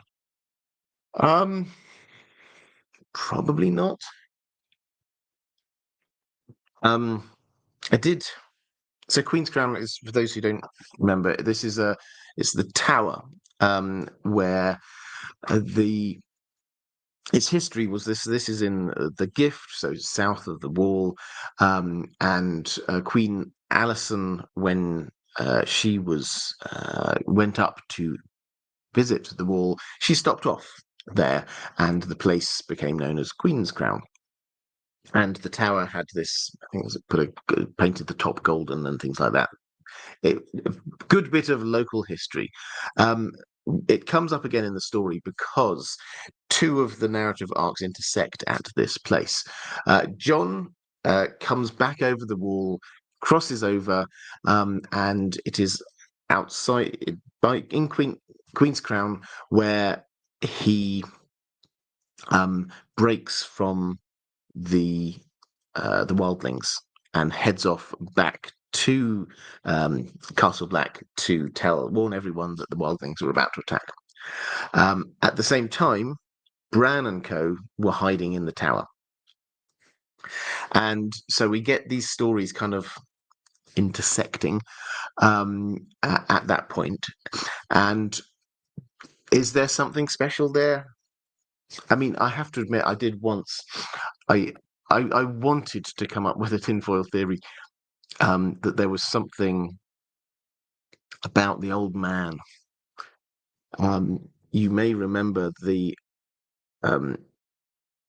touch point that led to Jon running away, escaping, was this old man turned up and was captured by the wildlings, and then they didn't really trust Jon. They were right not to, and they said, "Kill him." And Jon basically refuses, and that's the spark that gets him to leave. Now, I did want to construct a tinfoil theory around the idea that maybe is this really a man? Was this Blood Raven walking into this man? Because this is an important moment, and it prompts Jon to escape, keeps him alive, and keeps the Night's Watch going and alive. But I couldn't quite work it through. It seemed like a nice idea, but I couldn't quite work it through. So I think the short answer is nothing special, but it is a special place. Mizu saying, "Evening, Robert. Greetings from South Africa." Hi there, South Africa. I'm interested in your take on how important the Sand Snakes will be in King's Landing going forward.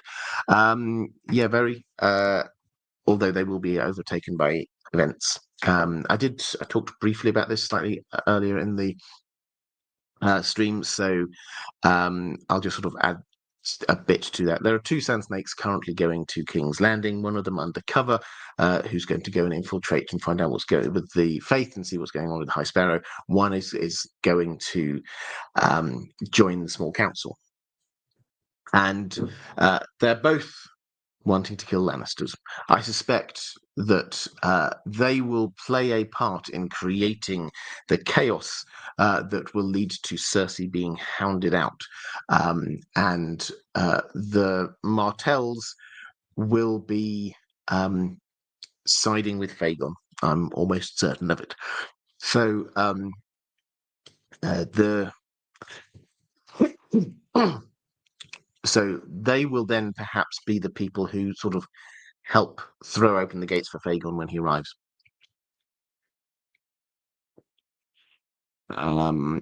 Cloaked One also gifting a membership. Thank you very much indeed. Let's go to Lady Vaughan-Strauss saying, good day, Robert. A physicist, and to you too, a physicist, Garrett Lisi, would often say that he didn't care if he was wrong about the Higgs boson because it would still be a beautiful universe full of things left to discover. Spoiler, he wasn't wrong. How do you think you might feel if all your online augury about the Winds of Winter turns out to be completely correct? Would you feel elated or disappointed by the lack of surprises? Conversely, how do you think you might feel if your predictions are deeply and utterly wrong?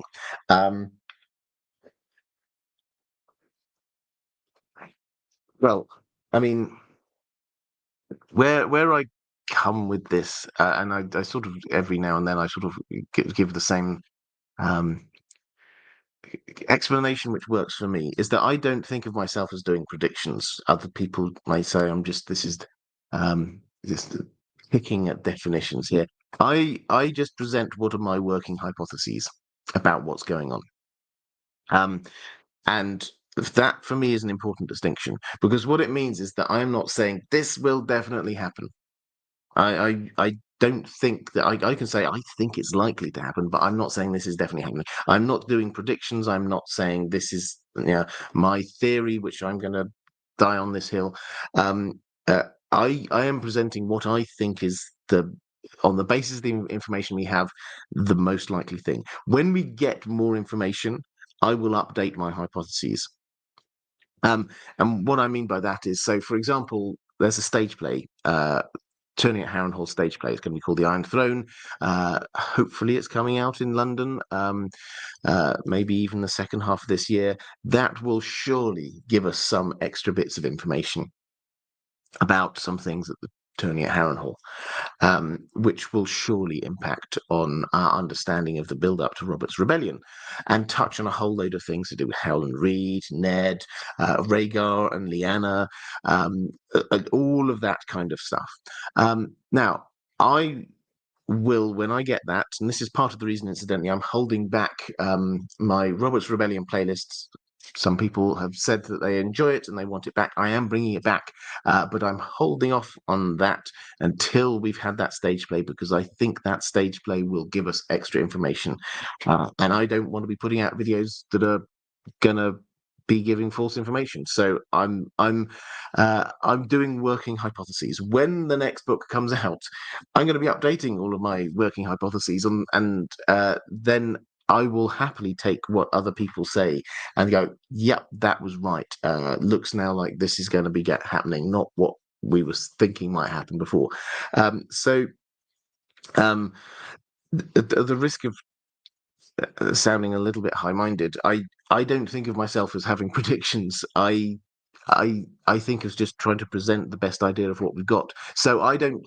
I'm not therefore going to feel elated or gutted or anywhere in between on the basis of what we read. I'm going to be reading it like an excited teenager getting hold of something amazing. I'm going to be wide-eyed and buzzing when I get the book, and I won't be there going, "Oh, tick, cross, tick," against the things that I've been thinking. I will just be in awe and wonder about what we have. I mean, I am sure there will be out there with content creators or whatever a certain degree of, oh, I said this, you said that, and yeah, obviously I will have some degree of happiness were I to find some of the things that I really like do come to pass. I'm human. I'm not going to pretend that, but at the same time, I'm not going to try and claim credit for stuff that say, "Hey, look, I figured all this out," or "I didn't get those." That's not how I work. I'm just here trying to present things to people. Yeah, good question. But in reality, it's going to be a mix, isn't it? Some of the things we think will turn up and be right, and some of the things we think will be wrong, because George R. R. Martin has changed it uh, during writing, and there are things that only he knows still. Um, Cloaked One, wishing my fandom sister and super chat queen reflective rambling a very happy early birthday for tomorrow. Happy birthday. It's around this time every year, isn't it? I hope you have a wonderful time. Reflective Rambling, one of the finest people on the internet, I tend to think. Martin S., are there any A Song of Ice and Fire for Westeros or Essos generally, artifacts with a function similar to Angreal or Sangreal in the Wheel of Time, enhancing someone's capacity to hold magical energies, as it were? Not that we've come across. These are from the Wheel of Time, for those who don't know them, and the idea is that you can have an object which, I don't think this is the exact terminology used, but it's a focus, and it can allow you to use your abilities and to a greater extent because you're channeling through this object. No, we don't have anything in particular like that we've heard of. I mean, there's echoes there of kind of like the wizard staff kind of idea, is that it's never entirely clear what the wizard staff, but a wizard without a staff certainly seems less powerful than a wizard with a staff. So I wouldn't put it past George R. Martin to be having those kinds of things, but no, there's nothing that I can think of the top of my head that does the exact same thing.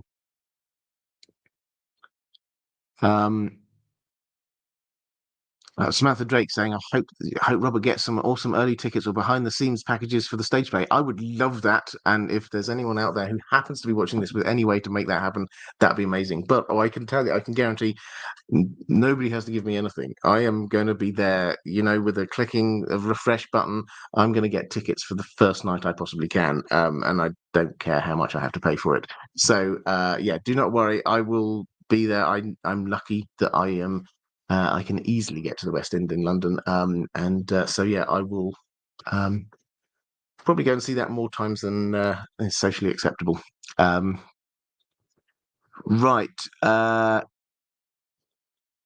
Brandy saying Shade of the Evening BB1, I guess. Okay, yeah. So to clarify, there's a difference. So you get Shade of the Evening and Weirwood Paste seem to unlock your powers, as opposed to focus your powers in on one thing. So that's the kind of the distinction that we've got going on there.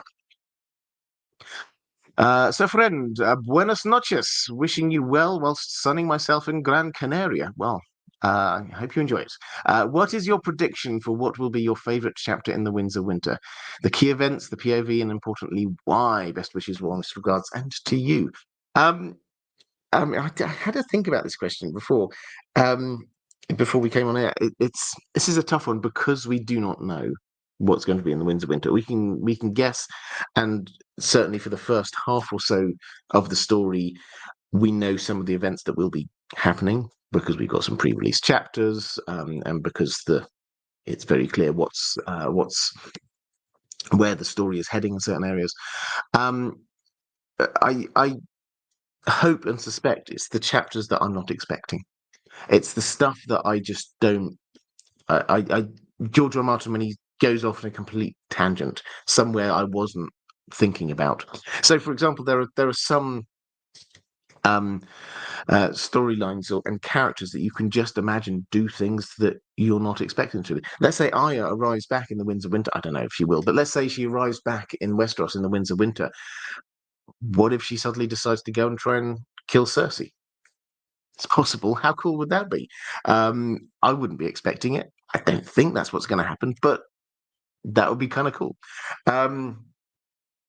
So of what we do know about, then I think there are a few. What did I sort of point out? So Bran, I think I don't think we're going to get many chapters of Bran, but what he discovers, going back in time, seeing things, this is going to be amazing. We're going to learn so much about the world through Bran's chapters. I suspect George R. Martin will limit them. Cersei chapters, I can't wait for that first Cersei chapter when she discovers what happens, what Kevin died, and then she's plotting her revenge. She's just going to be absolutely all over the place. It's going to be wonderful to read. And then the Jon assuming we get this, the Jon resurrection chapter, because George R. R. Martin has got rid of the POV characters at the wall. Sam has gone, Davos isn't there.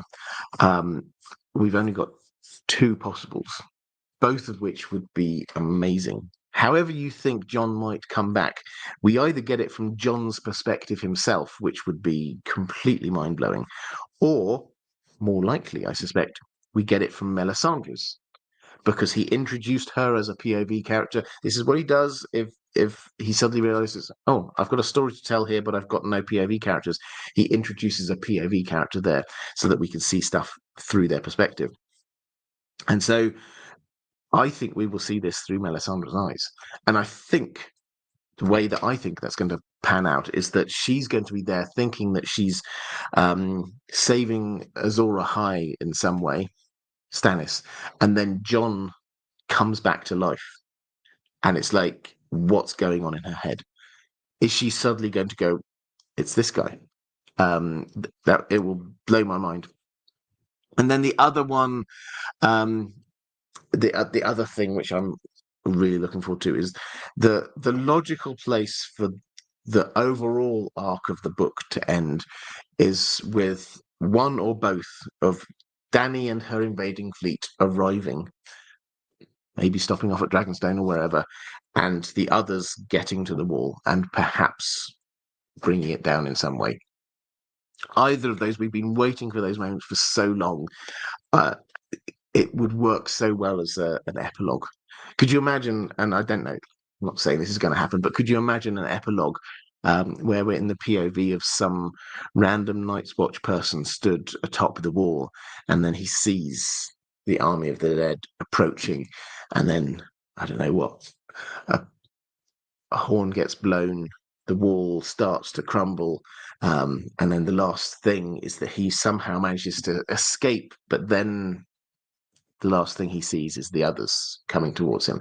That would be amazing. Horrific, but amazing.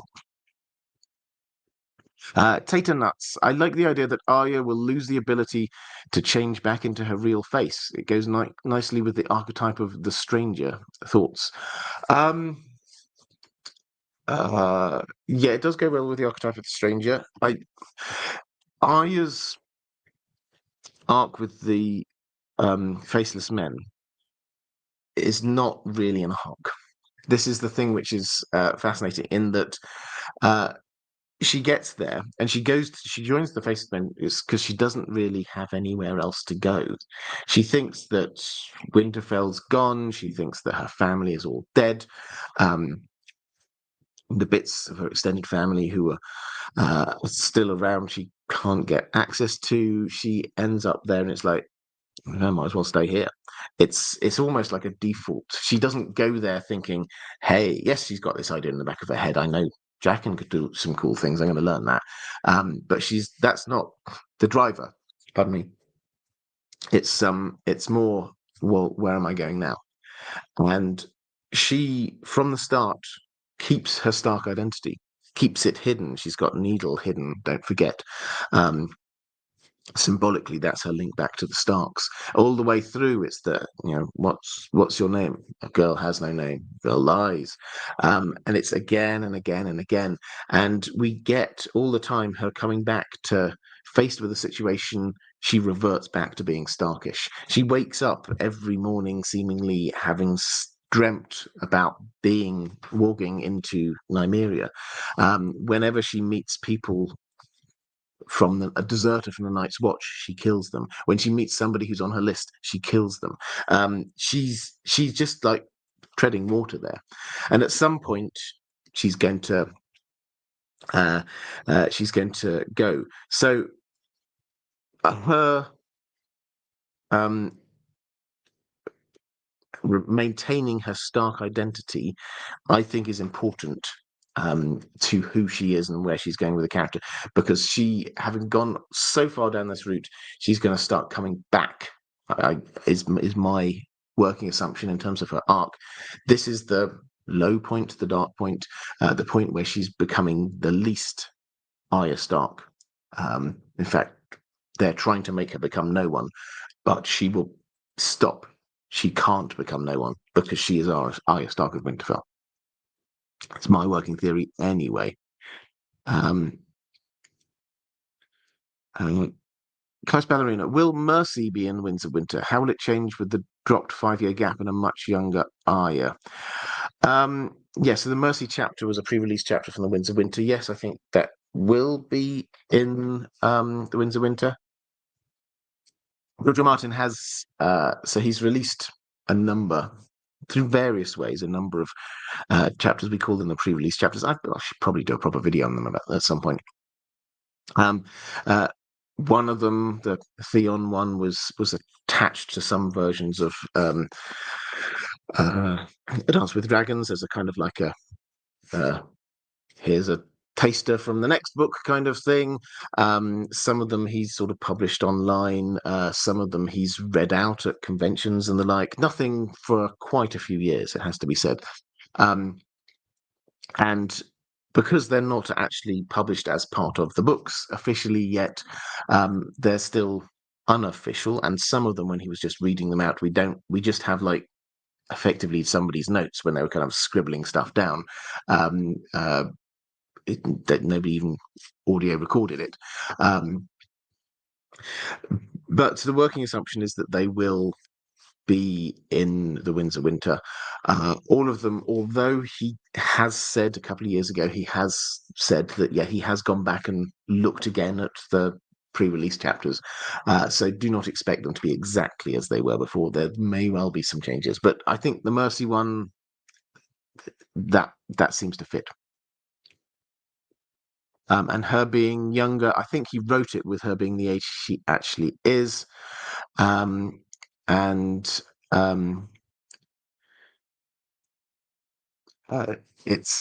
not nice to think about, but that's what was going on. Let's go with a question from Ranabir Mitra, saying, salutations, Robert and Dan the dog. I hope you're well and feeling excited like me after George R. Martin's latest blog post. Yeah, let's pick that up.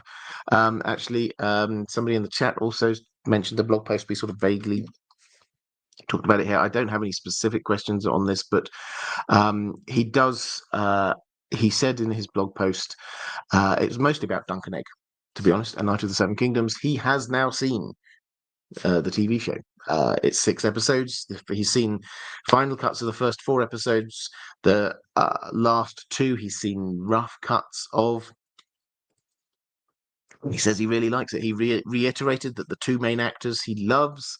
And he also gave name checks to the Laughing Storm and Tansel Too Tall as 2 other actors portraying those characters on screen that he really liked. And there's a little bit of knowing self-referential stuff when he's saying, I'm very reasonable about adaptations, given the fact that he has a couple of times recently blogged about his dislike about adaptations of his work. But at the end of it, he said, after this, then we'll have to start working on the second Dunk and Egg story. And he said this before in different ways, but once he's finished the Winds of Winter, he will write more Dunk and Egg stories because he doesn't want the TV show to overtake the books now. He said the exact same thing, obviously, about Game of Thrones. But the slightly new thing is that he name-checked what he seemed to imply was the next story that he would do as the village hero. Now, this is interesting because we knew about the village hero. We know that this was one that he was planning, set in the Riverlands. We got a few bits of information about this, Brackens and Blackwoods, and this is sort of going to be important in the sort of the bigger arc, because obviously in time, Egg, he's still a child here, but in time he will marry a Blackwood. So this is a sort of a first introduction to that.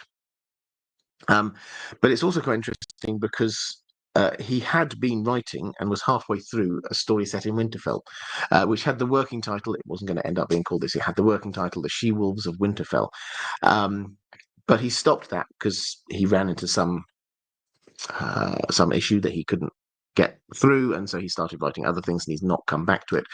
The fact that he hasn't mentioned that this time as the next one does seem to imply that maybe he's decided, okay, I'll just put that to one side. Maybe come back to it. He's played around a little bit now, a couple of times, with the idea he's not going to write these all necessarily in order. He said offhandedly a bit ago that he thought he might have to write the story about when they were in Dawn, which happens somewhere between book novellas 1 and 2. So that would be going back, which means theoretically he could also go forward in time. So what do we make of this? Well, he's talking slightly more positively about stuff. He seems a lot happier. He certainly likes Knight of the Seven Kingdoms. I think we should take that as a very positive thing. And he's talking about finishing the Winds of Winter, which again we should take as a very positive thing. Anyway, this was Ranabir Mitra, who was just excited about the blog post. 2 Winds of Winter questions. Will Melisandre be resurrecting Jon Snow in a manner similar to Mirri Maz Dur resurrecting Drogo? Remember her phrase, "Strength of the mount, go into the rider." I think Melisandre does something similar with Ghost, but since Jon is a skin changer and Drogo was not, his combined spirit with Ghost goes back into Jon's old body, which is currently intact in the ice cells. So that's trying to address the one bit that we haven't really got a handle on. I think everybody, the consensus, I think, within the A Song of Ice and Fire community is that Jon's spirit, this is foreshadowed, explained in Varamir Sixskins, will go into Ghost. So yes, his physical body, stabbed, died, he goes into Ghost. If he comes back, therefore, his spirit or soul has to be taken from there to go back to his own body. Now, his actual physical body, it seems to have been foreshadowed, will be put into the ice cells, which are exactly what they seem to be, frozen. So his body will get frozen. Now, that will have to be melted. So this is how this fits in with my idea that the decision will be made to burn his body, and that will be done on the pyre, perhaps the one which she uses to be killing Shireen, and so his body will be melted, and whatever she's doing, she will then see Jon come back. His spirit soul will go back in his body once it is defrosted. And he will appear to come back to life. Now, the bit that nobody's really been able to, I think, conclusively say, because I don't think we can conclusively say, how does his spirit or soul go back into his body like that? Now, you could say maybe he sees that his body has been warmed up and he just does it. He sort of floats over there and goes back in. I mean, that's one magical answer as good as another, I guess. My best guess at the moment is that other powerful skin changer who has got experience of going into Ghost, Bloodraven, does go to Jon and just push him out and push him into his own body.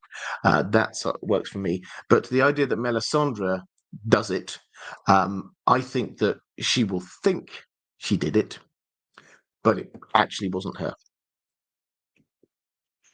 And then your second point was, I view Fagon versus Dany as a battle between Poundland Rhaegar and Bastard Aegon the Conqueror. We know all the parallels with Fagon's camp with Rhaegar's group, but from Dany's side, Edric Storm could be an Oris Baratheon parallel, Orain Waters could be a Daemon Velaryon parallel, Tyrion can be a Visenya parallel, smart, clever, probably a Targaryen. What do you think of my analogy, especially from Dany's side? Because people always talk about the Fagon side. Yeah, so we often talk about the Fagon side. I think you're right. He will deliberately be trying to make himself appear as a Targaryen. And with having John Connington at his side, he will probably, I think he will get the sword Blackfire. I think he's got, there's a fair chance that Barristan might come on side as well. Lots of these things, I think he will sit on the Iron Throne. He will look like a Targaryen. And yes, probably he will want to project that he is like Rhaegar, his father. So that bit, I agree, quite well established. A lot of people buy into that. With Dany, she is. I've often made the point that she will appear as a foreign invader because she herself has never set foot on mainland Westeros, and added to which she's got strange dragons which come from the east. She's got the Dothraki. She's got the Unsullied. She's got a whole load of sellswords. She's probably going to have a whole load of people from Red Priests and the like following her and supporting her.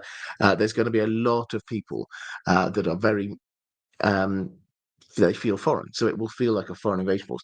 But there are also Aegon the Conqueror echoes. She has 3 dragons. Is the first and most obvious one. The things you picked up on, I think, are quite fun. So Edric Storm is he's gone to, I think, Lys. They sent him off to. She will be coming past Lys with her invasion fleet, we would assume, and so maybe she could pick him up along the way. Orain Waters, last seen with his fleet somewhere in the Stepstones. She will have to be passing through the Stepstones en route, and you could well imagine that he sees that and goes, right, I'm supporting you. Dragons, massive navy, yeah, I'm on your side. Tyrion being a Visenya parallel, I mean, I think I'm less convinced by that one, I have to admit, because Visenya is very much the warrior princess idea or warrior queen idea. Tyrion very much isn't. So yes, she will present very much as an Aegon the Conqueror type feeling, as well as a foreign invasion type feeling. Evan McDonald, been watching your content for years. Feels like a wonderful book club. Keep up the good work, and thank you, mods. Well, thank you very much. I appreciate that very much. Think that's me caught up in the chat. And a couple of people actually just in the chat, a couple of people making the link across to Blood and Fire. I think this is an interesting one. I picked up on this as well. When he did an update a little while ago, when he was in quite a dark place, but and he wanted to he clearly wanted to give people some kind of like a assurance that he was still working on things. And he said, I have written some pages of The Winds of Winter and also some of Blood and Fire, Fire and Blood Part 2. And I don't know whether it had the intended result for him, because a lot of people go, oh, so you're getting distracted onto that again now. Because if you remember Fire and Blood, we weren't expecting Fire and Blood. He should have been writing The Winds of Winter, we all thought. But then Fire and Blood appeared, and it looked, 700-page book. Is the same thing going to happen with Blood and Fire? It's possible, but I think that the link that you're making, a couple of people in the chat are making, I think is a really insightful one. If he is doing more Dunk and Egg, if he's starting to think more about Dunk and Egg, then he will want to be writing some of Blood and Fire alongside that, just to make sure that he understands what's happening, because he threw out a whole load of these smaller hints that I suspect he didn't really know where he was going with all of them in The World of Ice and Fire, and then You've got Rohan Weber, who sort of disappeared in mysterious circumstances, that kind of thing. He will probably want to sort of get the official story out there in Blood and Fire.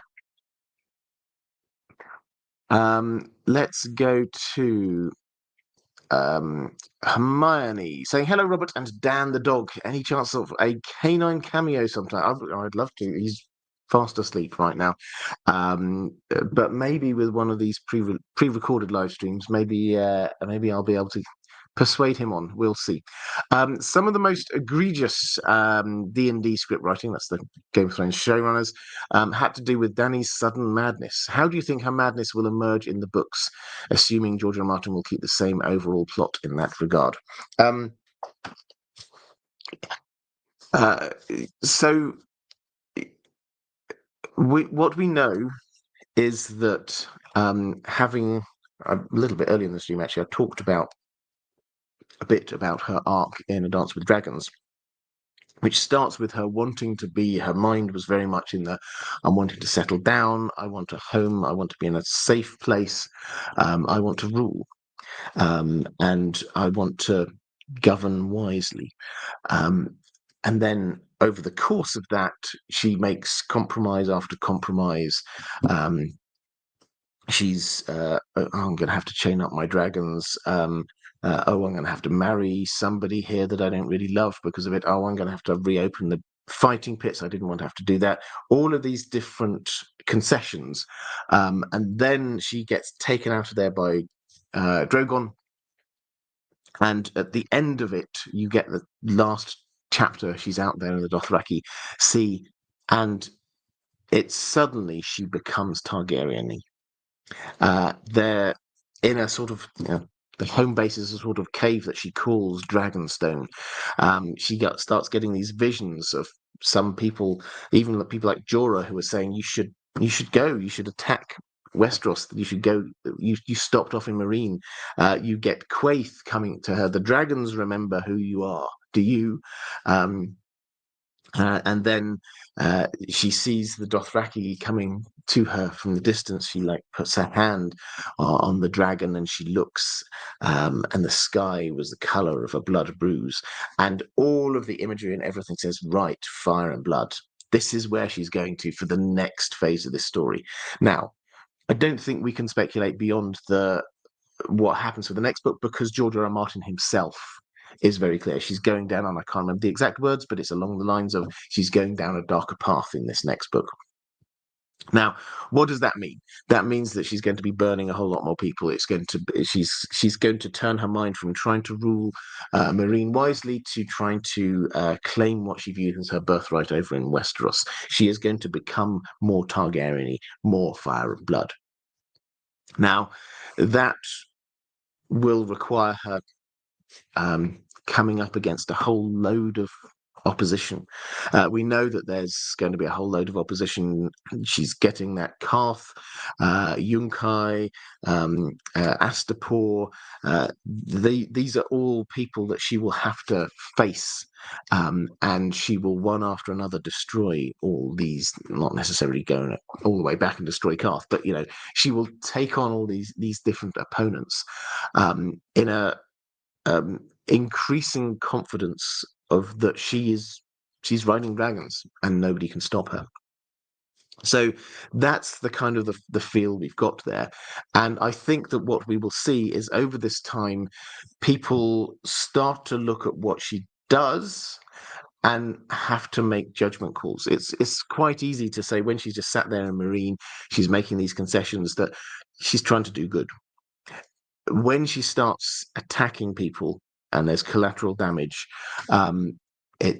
you have to start asking the questions, and people will around her start asking the questions. How far is she willing to go to claim what she considers her own? How many people is she willing to kill in order to do it? These are the kinds of questions that are going to start coming up. And The Winds of Winter is going to be a massive book. And by the end of this book, I don't know exactly where her arc is going to go, but by the end of the book, almost certainly a whole lot of people who would otherwise be alive but for her will be dead. And she will be there with the Dothraki ready to attack Westeros, and we know what the Dothraki do. We've seen what the Dothraki do. You let them loose, they just go screaming across the landscape, pillaging, to put it politely. This is not an army which will be able to stand still. So it will be fire, it will be blood, and that, I think, will lead. George R. R. Martin is not going to just sort of say, and she slipped, and now she's mad. That's not where this is going to go. But we are going to see more morally grey and darker shades to her character.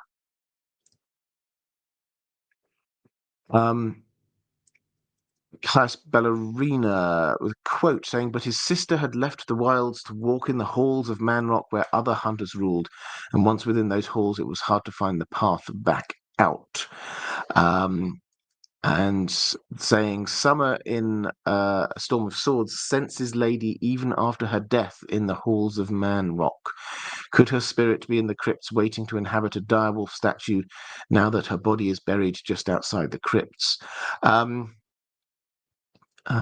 So let's. I mean, I don't know exactly where this quote is, so I'm going to come to it quite fresh. His sister had left the wilds to walk in the halls of Manrock where other hunters ruled, and once within those halls, it was hard to find the path back out. Yeah, just reading that, and as I say, I haven't got the context there. I'll go and have a look at that afterwards. But reading that, that certainly does seem to imply that that's what happened to the spiritual soul of Lady. Her bones, if you remember, Ned, he went with quite a small contingent of his guards, and one of the, I mean, sort of objectively speaking, slightly more amusing parts of looking at Ned narrative through book one is how bit by bit by bit he just gets rid of his own soldiers, and so by the end of it he's got almost nobody left. And the first time is that he sends 4 of them back with to take the body of the direwolf back up to Winterfell, and it was going to be buried. There's the Lich Yard, which is next to, it's not in the crypts, but it's next to the crypts, and that's where it was going to be. And let's not forget that the statues, we don't just have statues of the Stark kings and lords there. They all have a direwolf wrapped around their feet, their legs. Now, if we're working on the assumption the statue of the Stark human is inhabited in some way, animated in some way by a spirit, might this also be the case for the direwolves? It's entirely possible. Right, let's go to a question from Lord Medici saying, "Hello, Robert. You've often speculated that the key reason why the Winds of Winter is taking so long is that there are too many entangled plot lines in the Riverlands. Underlying this argument is an assumption that the Riverlands are set to play a key role in the Winds of Winter. In this context, I wanted to ask, who exactly rules the Riverlands? I suppose the answer is it depends on who you ask. So I guess my question is, to be more precise, who is the ruler of the Riverlands at a de jure level and at a de facto level?" Well, you're absolutely right that it does depend on who you ask in terms of who rules the Riverlands. At the point we're at in the story, the power seems to lie with the Lannisters and Freys, and the Lannisters have given the title of Lord Paramount of the Riverlands to Littlefinger, Peter Baelish, and Lord of Harrenhal. Now, he's not going to Harrenhal. He's not going to go to Harrenhal. He's happy to have the title, but he's doing literally no governing of it. He's gone off, obviously, to the Vale, and he's titular leader only. So who is there leading? Well, it's a complicated mess, and basically a huge amount of A Feast for Crows is Jaime going through and one by one clearing out the last points of resistance, the castles that are still resisting Lannister rule in the Riverlands. And that's the situation, is that the Lannisters have gone through, they've turfed out anyone who is opposing them and put their own people in charge of the main castles. Now, in Riverrun, which was obviously House Tully. That is now it's been handed over to Emmon Frey. Now, Emmon Frey is married to Jenna Lannister, and she is Tywin's sister, so uncle to Jaime and Tyrion and Cersei. And she's a fantastic character, really quite fun. She's uh, Jaime meets her and chats to her for most of her chapter, basically, and she's just got these very strong views on absolutely everything. She seems very competent. Her husband, Emmon Frey, is very focused on making sure everybody's aware that he's now in charge of Riverrun. He keeps on pulling out his piece of paper and waving it around and saying, "Yes, look, I'm in charge here," and it's quite comical, really. And Jaime has to put him in his place because he claims that he's going to be Lord Paramount of the Riverlands, and Jaime says, "No, you get this castle," but the title of Lord Paramount is that somebody else has got that. So, in the absence of a Lord Paramount, then who are theoretically that we don't know, because it's basically just being ruled by the fact that the Lannister claim is based on the fact that they've taken over the big castles. Now, even when that changes, then the kind of the de facto ruler, therefore, would also change. In reality, one of the things George R. Martin, I think, does really well is show when people are traveling around, particularly through the Riverlands, and we get Brienne doing that in this bit of the story, and Jaime as well. You can see from the small folk, the people that they come across, uh, they're just surviving. It's not that they're saying yes, they probably think, okay, yes, the Tullys theoretically are they've got kicked out, but it's like when an army's coming towards them, it's like, whose side are you on? Who do we have to now pretend to follow? There is no popular groundswell of support for the Lannisters and the Freys, let's put it that way. And we have got the Brotherhood Without Banners, who are also in the Riverlands, who are in many ways operating as not the rulers, but the sort of the militant force that the small folk, certainly when they're under Beric and Varian, the small folk would look to. Let's go to Maura Lee. On the show, we saw the battle between the Night's King's forces against the forces at Winterfell. In the Winds of Winter, how do you think this will play out? Who will be the forces for good to meet up with this threat? Who do you think will blow the horn to wake the statues in the crypt of Winterfell? I'm curious how you would like to see this battle play out against the forces of the land of always winter. Do you see the children of the forest playing a role in this war? Well, I think the first thing is I don't think this is going to be in the Winds of Winter. I think that this is a Dream of Spring kind of thing. But I think that aside, I would say Winterfell is clearly set up to be a base for the resistance. Assuming the wall falls or is breached in some way, this is where people can make a stand. This is where the giants, I think the giants from the earth can be brought forth. And I think this is where that there will be, it won't be a battle like the Battle of Winterfell, I suspect, but I think it might not be too far off. Now, who would blow the horn of winter? My take on this is that this is a mythical, legendary thing, but you could say it probably has to be blown by the right person. Who could it? Well, it's the Horn of Joramun, so should it be blown by the King Beyond the Wall? Maybe the Night's Watch Lord Commander should do it if it brings down the wall. Maybe that's their job. Maybe the Lord Stark should be doing it. Maybe the rightful ruler of the Seven Kingdoms. My take is that you could make a case for Jon fulfilling all four of those things. You could make a case for him being the rightful heir to the Seven Kingdoms. You could make a case for him being a Lord of Winterfell. You could make a case for him being Lord Commander of the Night's Watch. You could make a case for him effectively being the King Beyond the Wall, as he's the person that the wildlings are following these days. So I think that he will be the person to blow the horn of winter.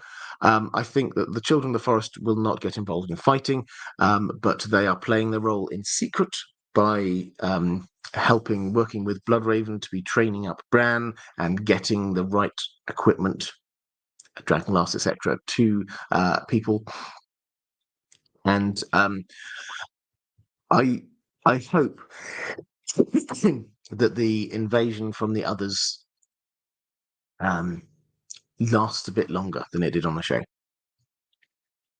because it's it was only what 3-4 episodes, and I want it to feel existentially dangerous. Henry Cavill, thank you very much for the super sticker. It's great to see Henry. Big fan of your work. Then the reflective rumbling say if anyone gave you well wishes for you, but lots of people did. Very happy birthday to you for tomorrow, I believe. Diego Godoy saying, Hola, Robert. Hola to you. My question is a bit of an existential one. How do you deal with the uncertainty that the Winds of Winter may never come out? Happy to hear from others in the chat as well. It's been a long time since the Dance with Dragons. For me, it's hard not to lose hope and excitement. I mean, I think this is quite. I mean, it's a hard one for anyone, but it's like for me, I think one thing I found helpful is not speculating on when it's going to come out. I did several years ago. That Way Madness Lies. It will be out when he's finished it, and I'm really looking forward to it whenever that is. But trying to read the micro hints in his blog posts or anything like that about exactly where he's got to, we know roughly where he's at. He's somewhere over 75% of the way through. He's struggling with it, but he is slowly writing it bit by bit. And that's enough for me to know he will let us know. He will let us know when it's done.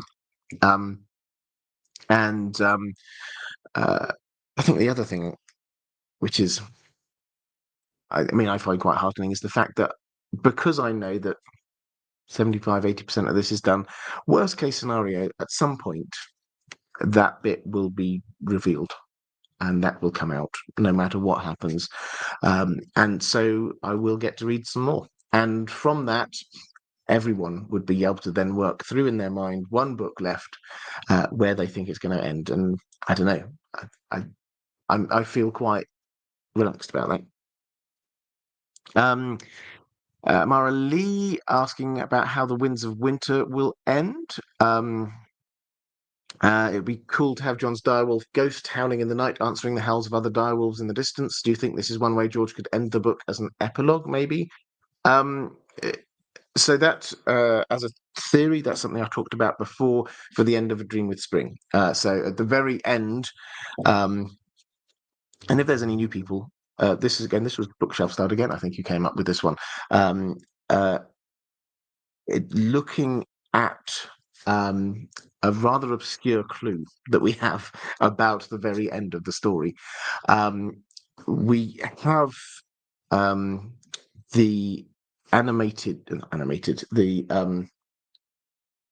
graphic novel of Book One, Game of Thrones, and we had an interview once with the guy who did it, and he did a first cut of it. And obviously, when you're doing a graphic novel, particularly for such a massive book, you have to cut the story down hugely, just to the bare bones, really. And so he gave the first cut of this to George R. R. Martin, and George R. R. Martin, he says he told him to include a small scene that looks like it's not particularly relevant, but this will be referenced, echoed in the very last scene of the last book. That's what we're told. And so you can look through the graphic novel and try and pick out what little bit of a scene could have been added in. And the one which stands out as something which you probably wouldn't include otherwise if you're having to do just the bare bones of the story, is there's a few panels where you get the exchange between Benjen Stark and Jon at that feast for Robert Baratheon, and Ghost is there, and Benjen says something like he's very quiet, your dire wolf, and Jon says he never makes a sound, and Benjen says sometimes I can hear the dire wolves crying in the distance when I'm north of the wall. Um, if that's the case, and if we do end up with something approximating, and I buy into this, something approximating to the end scene for Jon from the TV show of him going north of the wall, very Frodo-ish. He played his part in saving the world, but not for him. He now has to depart the world. It would make for a really great ending if Ghost, who has been silent through this whole story, howls, and then answering howls come from the distance, and this is Jon, in a way, going to his home, because he is now so close with Ghost that Ghost has found other direwolves up there, and so Jon, it's not like Jon is abandoning everything; he is going for something. So that's that theory. In terms of how the Winds of Winter will end, I mean, there are two obvious places that this can end, with Dany's invasion, her arriving in Westeros, with the others arriving at the wall. One or other of both of those.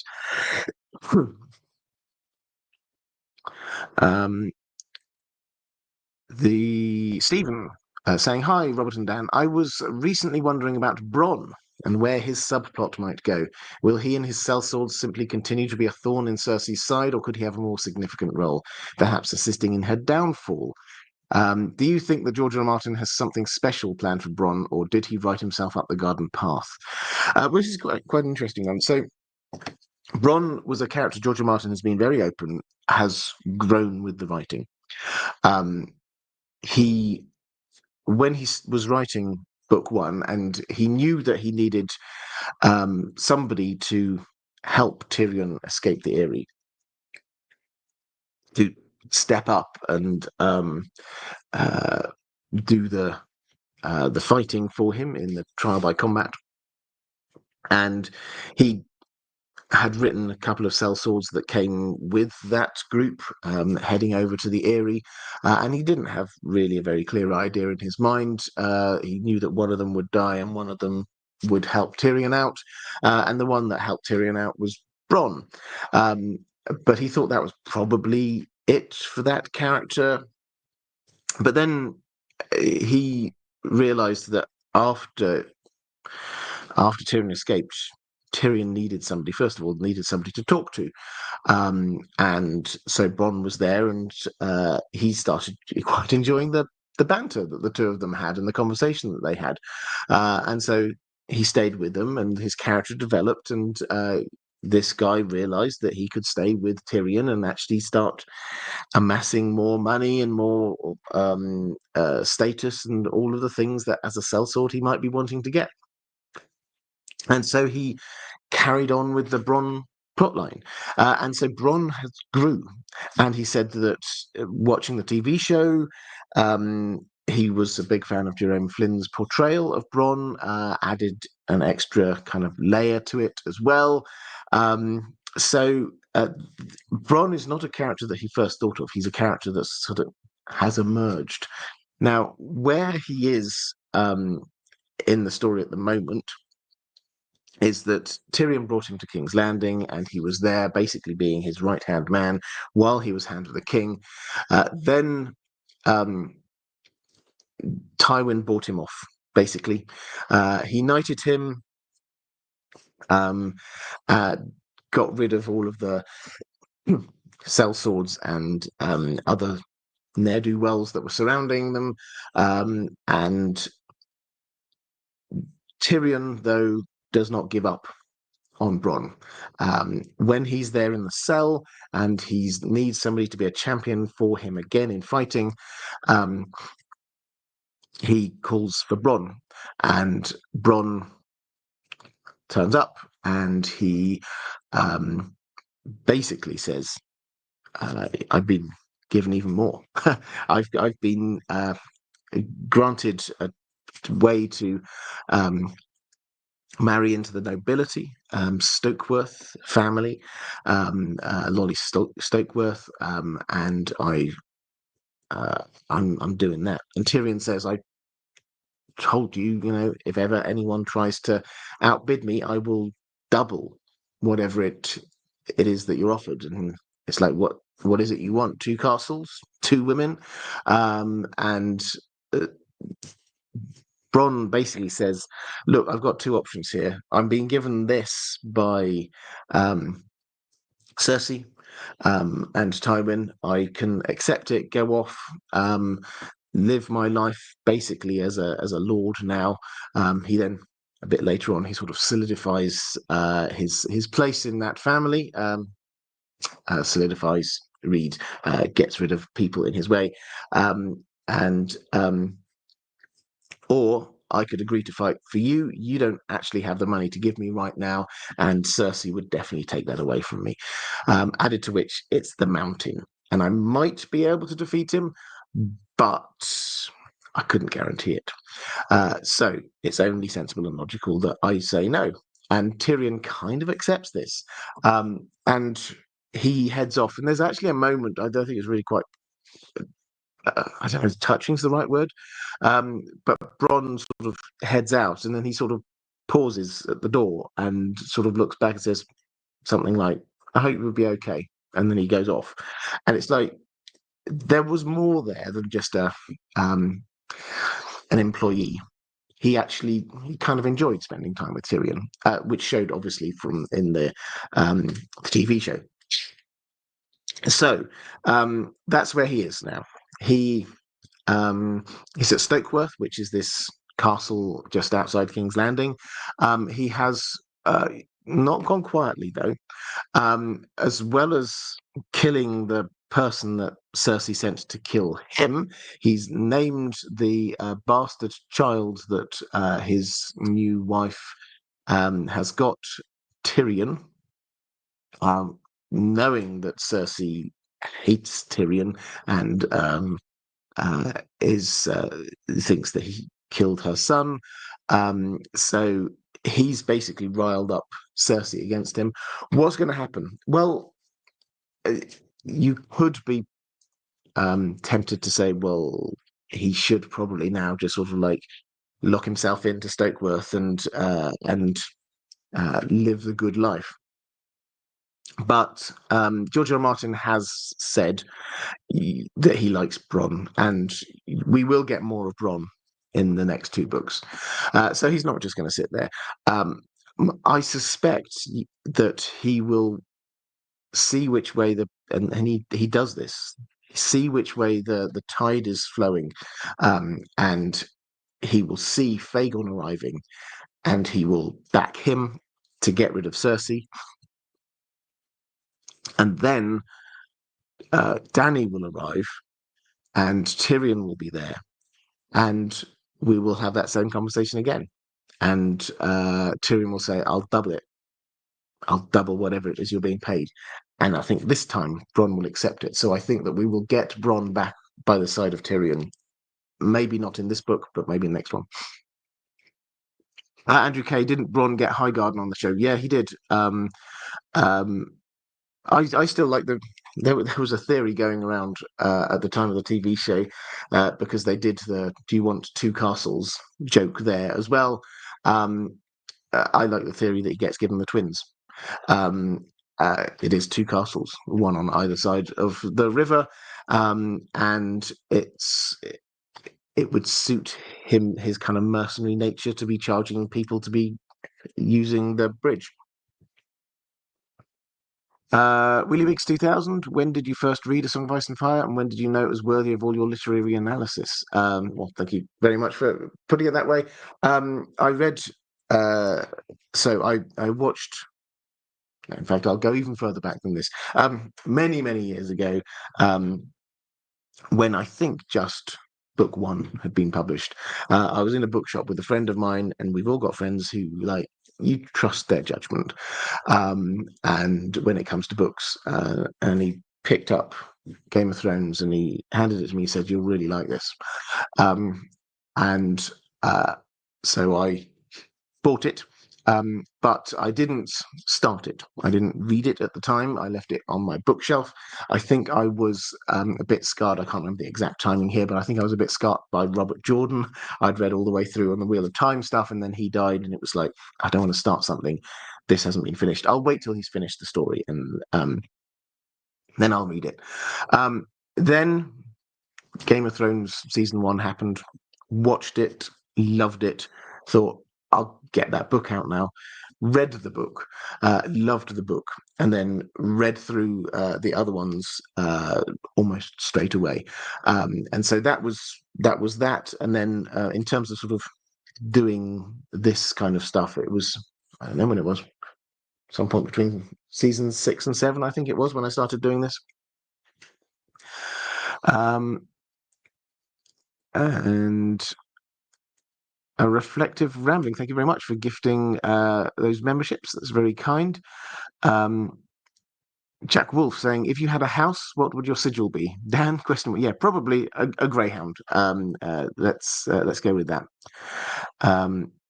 And let's go with Raven's Oath saying, "If Stannis, the Northern Mountain clans, his sect of Umbers, and the Manderleys fully defeat the Boltons and take Winterfell, what then? Can Stannis' narrative continue beyond the taking of Winterfell? In your opinion?" Yeah, it can, and in fact, it should.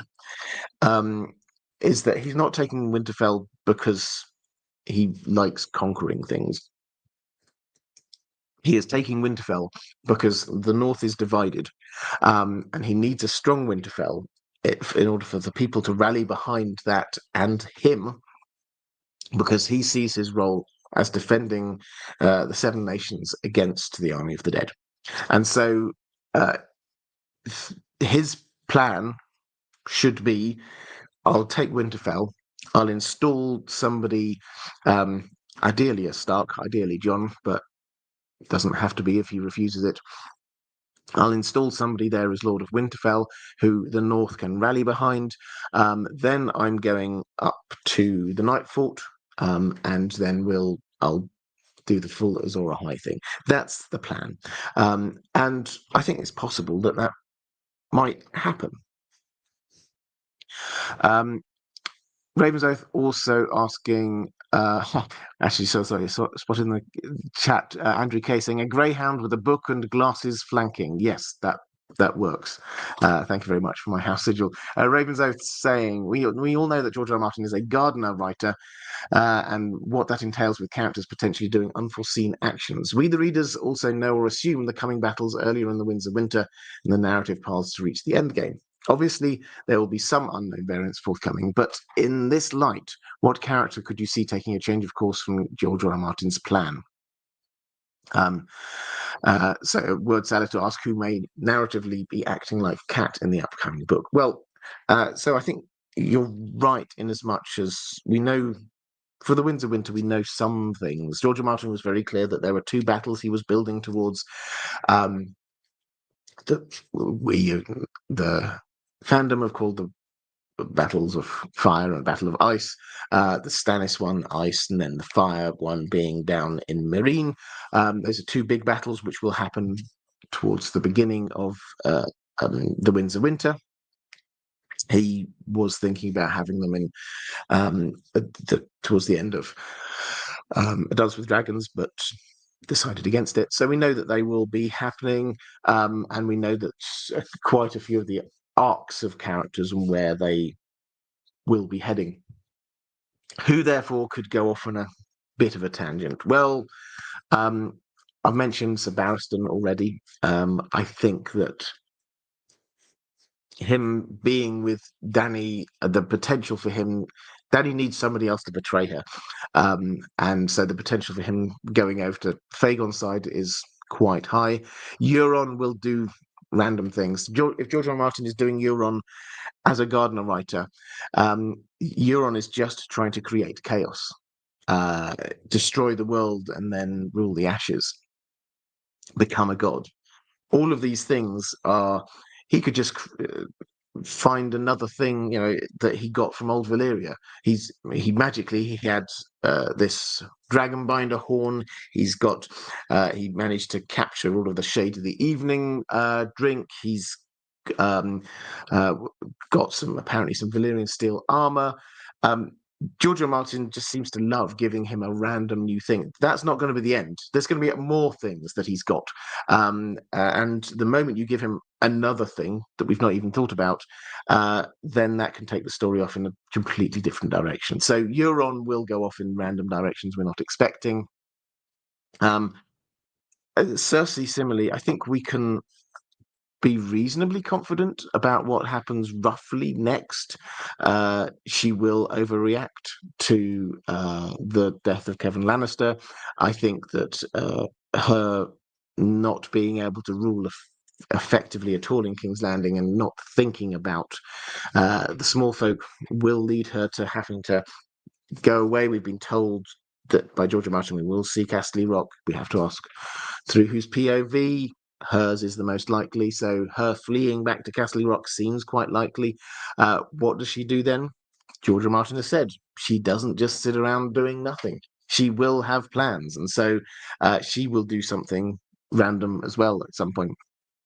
And then the other is Lady Stoneheart. I think we don't know enough yet about her. We see her there with this desperately seeking vengeance, but the way she dealt with Brienne shows us that there's more than one level to this. She's not just going around and killing people. She's questioning them. She's deciding, can she use them? So she will go off in random directions as well. I'm pretty sure about that. Derry's read it before, saying a gardener writer still has boundaries. The door start and the gate end are fixed points. Only the pathway and scenery will change. Yes, and this is a point I think we don't make enough, is that he knows the end.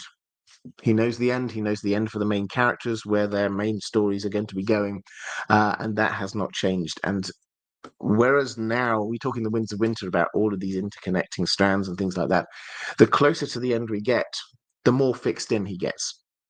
So it was quite fixed in at the beginning, then it's expanded out. We're probably about the greatest expanse right now, but then it's going to come in partly because characters are dying, but mostly because we're getting closer and closer to the end that he has decided on. So it's not like he can just go off in more random directions. We know he will know what his overall narrative arc is for Jon. And that means that, yes, he can go off on some tangents in The Winds of Winter, but can he go off on many tangents in A Dream of Spring? Probably not really, no.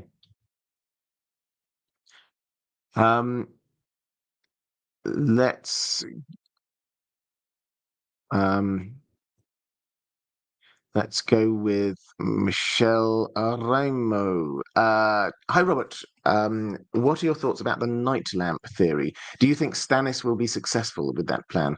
Additionally, once the Manderley army betrays the Freys and sides with Stannis during this battle, where do you think that will leave the Grand Northern Conspiracy?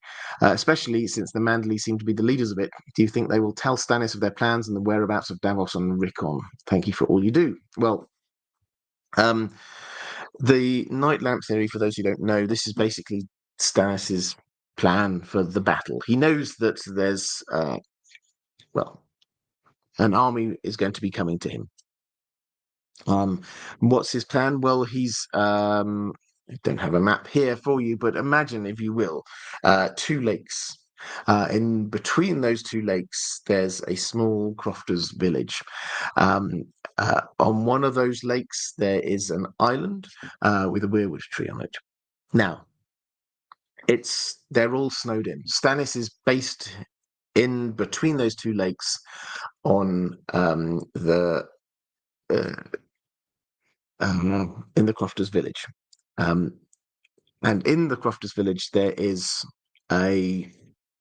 the equivalent of a lighthouse. There's a tower with a light on it. Now, he has sent people out onto the lake, digging holes in the ice. Why? Well, you can find there's the theory is out there. I forget who first came up with it. Apologies, but hat tip to them. You can definitely find it if you're looking for it. The night lamp theory, Stannis. The idea is that he is going to extinguish the light that is there in the village, put the night lamp on the island, try to draw the attacking army to him there, but actually they won't know. They're going over the ice, which has got lots of holes in it, and the army is going to go into the frozen lake and die. That's the theory. It's much more detailed than that. There's a lot of work that's gone into that theory, and I buy into it. I think it makes absolute sense. We're told many times Stannis is a strong military leader. We haven't seen huge amounts of evidence of it, but this seems like a sound plan. So yeah, I like it. It makes sense. The the question we have here, though, is what happens then? So an army comes towards him. It's an army of some Freys and some Manderleys, and the Manderleys are going to turn on the Freys, and they'll join up with Stannis. But what what happens then? They're still stuck in the snow. And the reason why they're stuck in that Crofters village a few days away from Winterfell is because they couldn't move any further because the weather was so bad, and that is not changing. So we're left in this situation where we need some magic to stop the weather. Enter Melisandre. So that's pardon me, that's the thinking, is that he will win a battle, but actually it'll be largely meaningless to him because his army is still starving and freezing to death well outside Winterfell. Something needs to happen to change the weather. So Melisandre will do some magic to change the weather. He will then head back up, hopefully by this point with the Manderleys. It will have to see on timing. But the big battle then against the Boltons will presumably have to happen at some point. Might by this point Jon have come back?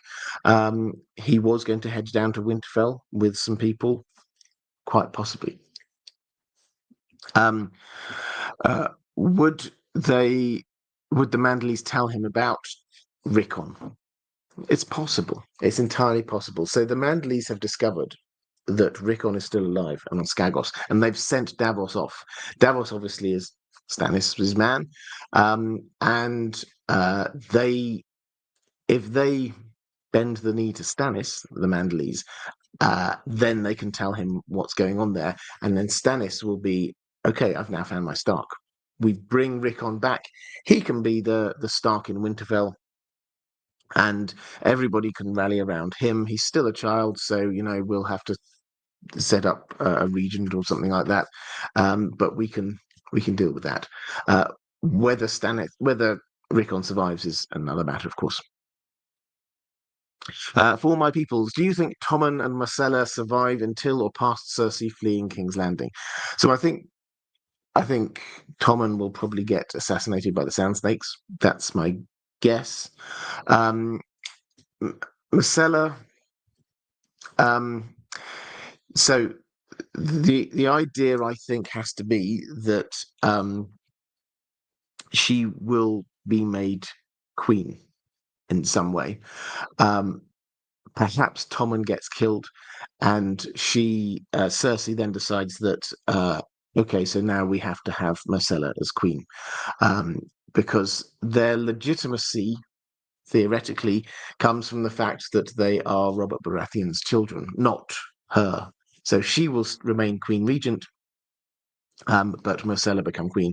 And if she then dies, as the prophecy she got from the Woods Witch, then that they all, gold will be their crowns and gold their shrouds. They all have to, at least for a little while, become rulers and then die.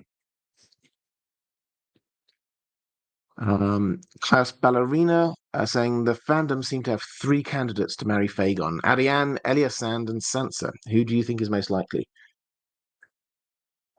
Well, he will want to marry Dany. Um, yes, he's kind of turned her back on her and just launched the invasion. But the moment he discovers that there's a Targaryen with dragons coming his way, that I suspect will be his thought. Um, however, in order to get the Martells on side, the we all know Doran Martell's cunning plan in life is to try and get his family married to uh, the Targaryens. So Elia obviously married Rhaegar. Then he set up a marriage pact with Viserys and Arianne. That fell through because Viserys died. Then he sent Quentyn to try and marry Dany. That fell through because she was getting married and got married to somebody else. And then Quentyn died. And now he's sending Arianne off to Fagon. So I think we may well find that she is going to marry Fagon before Dany gets there. And then Fagon's like, oh, I should marry Dany. Um, Sansa, no, but that's not because it wouldn't be a sensible match. It's because Sansa is heading to the north. She has to claim this is part of. At the moment, she's still doing Littlefinger's plan, and Littlefinger's plan is to get. He's already got the Riverlands. He's in charge of, and there's the Vale, and then to go and get the north. So he wants to go and get the north. After that, figure out how to get the rest of the Seven Kingdoms. I suspect would he be his plan. Elias Sand. I think if we're going to go for somebody from Dawn, then it's Arianne.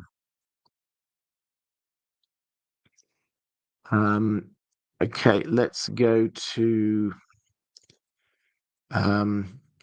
Barbarous Aurelia saying Doran's ancestors rolling their graves. Yeah, the Dornish weren't always keen on marrying the Targaryens. Let's go to Adam Geets saying, hi, Robert. As the characters come together in the next two books, do you expect we will see key events from only one viewpoint or perhaps from multiple? Really interesting question. I went down a bit of a rabbit hole in this one. So George R. Martin obviously does. He tells the story through different points of view. And as I mentioned a bit earlier, what he tends to do is that if he wants to tell a story in an area and he doesn't have any he doesn't have a POV character there, he will make somebody the POV character. Classic examples being Barristan. Danny's gone. He wants to show us what's happening in Meereen, so we suddenly get Sir Barristan being a POV character. Melisandre at the Wall. All the other POV characters head off except for Jon, who's about to die. He needs a POV character at the Wall to show us what's going to happen, so he makes Melisandre a POV character.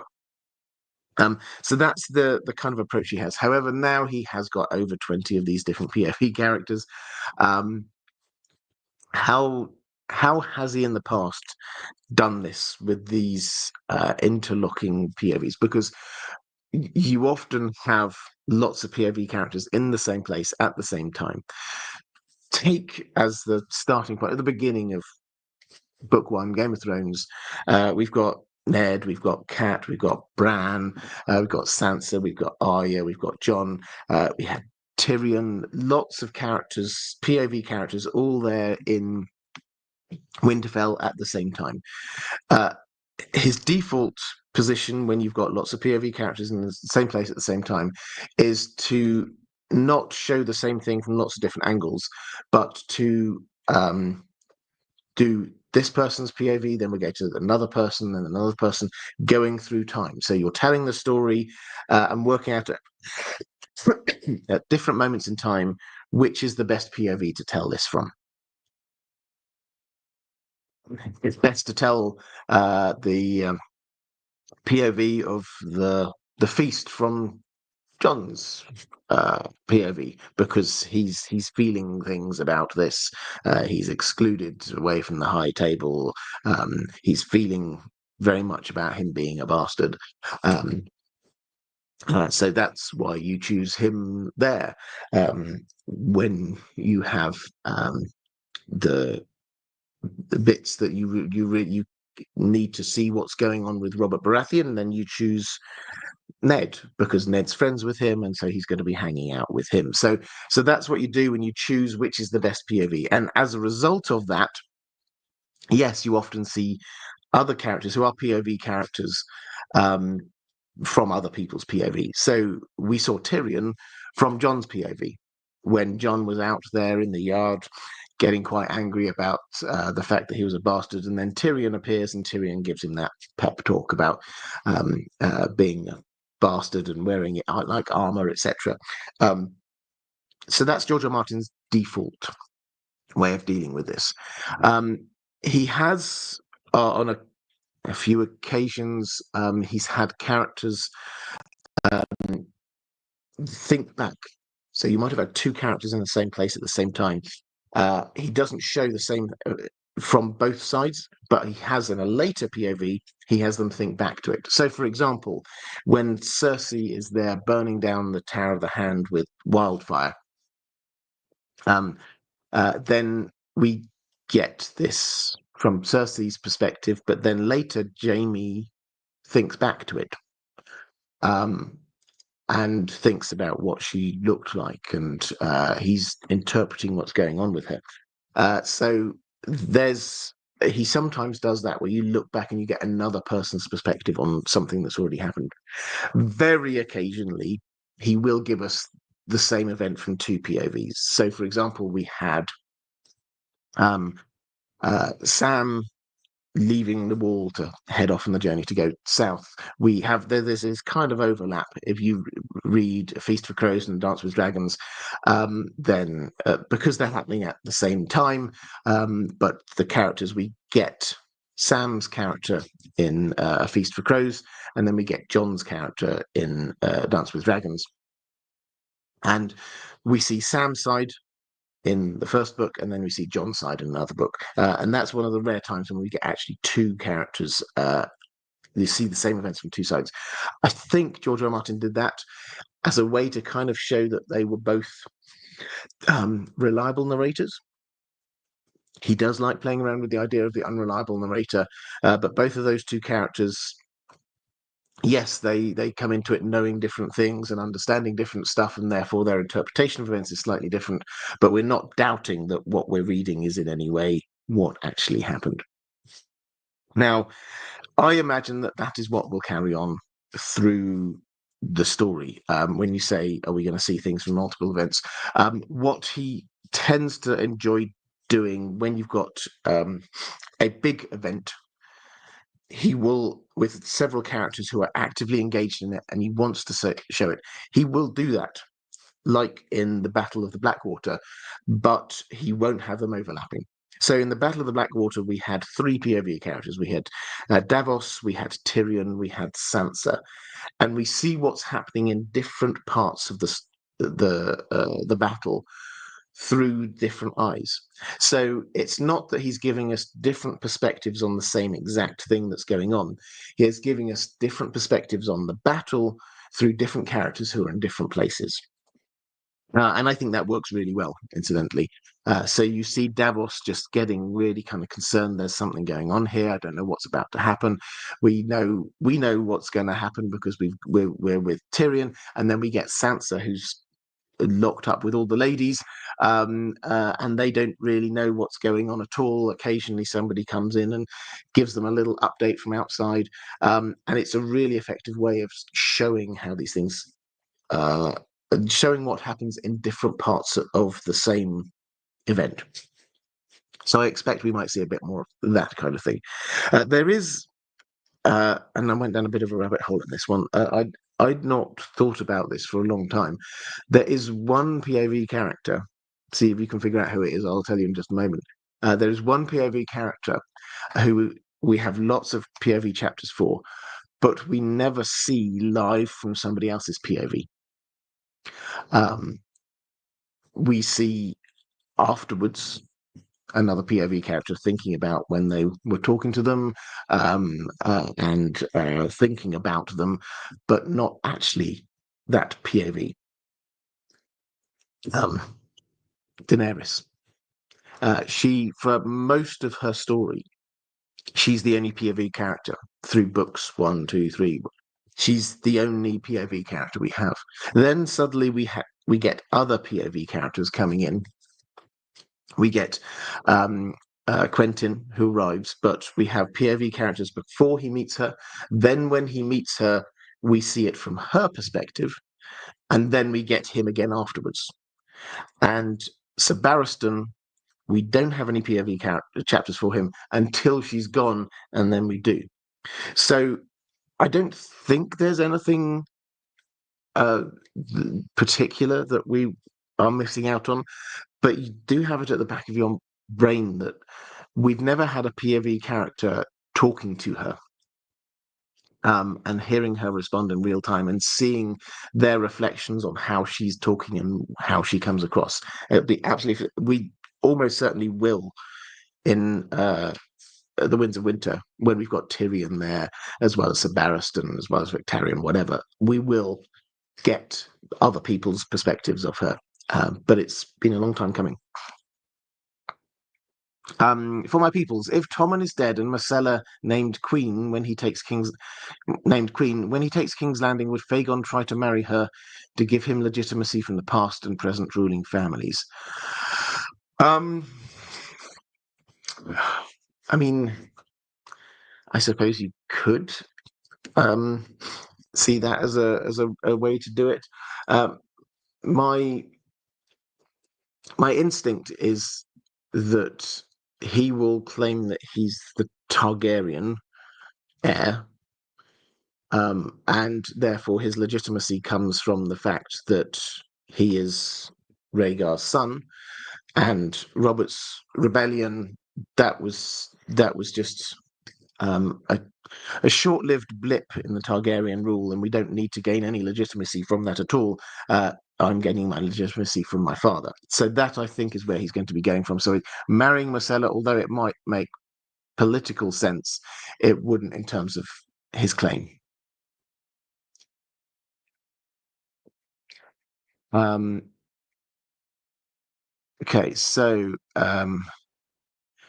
Kristamir Rakov, does this mean that Daenerys might be an unreliable narrator? It means we don't know.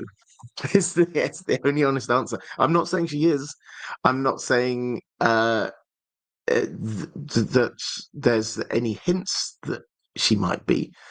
But we just haven't seen anybody else see her yet.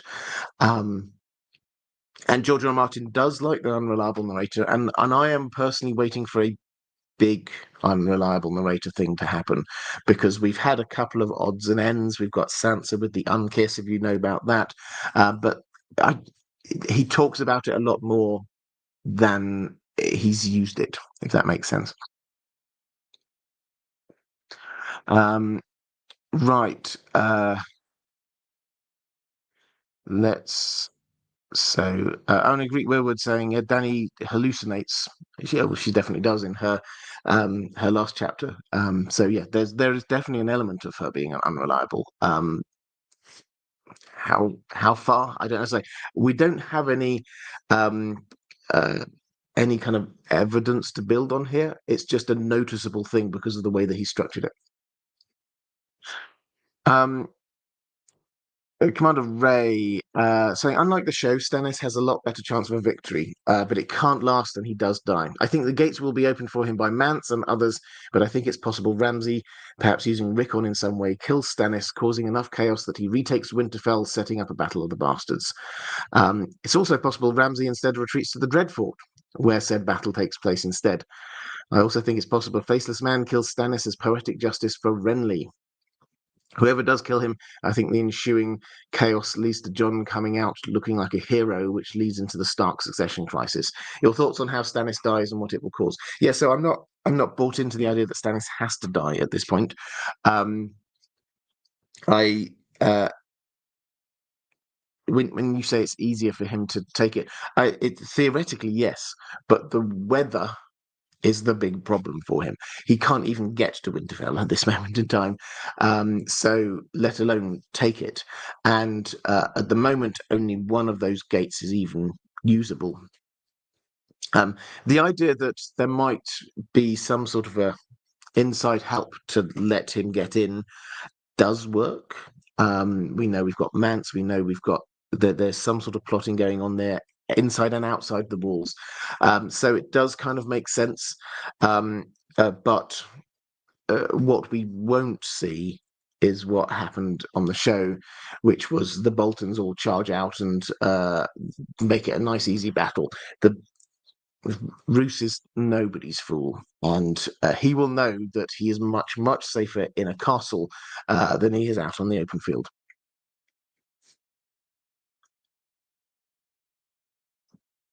Okay, Andrew Biederman. Good news, Robert. George R. Martin mentioned the Winds of Winter at the bottom of his latest blog post about Knight of the Seven Kingdoms, that he would finish the Winds of Winter before working on the Village Hero. Is there anything that we can realistically read into that about how far away the Winds of Winter is? So I've talked a bit about the blog post already. I hope you don't mind if I don't repeat that.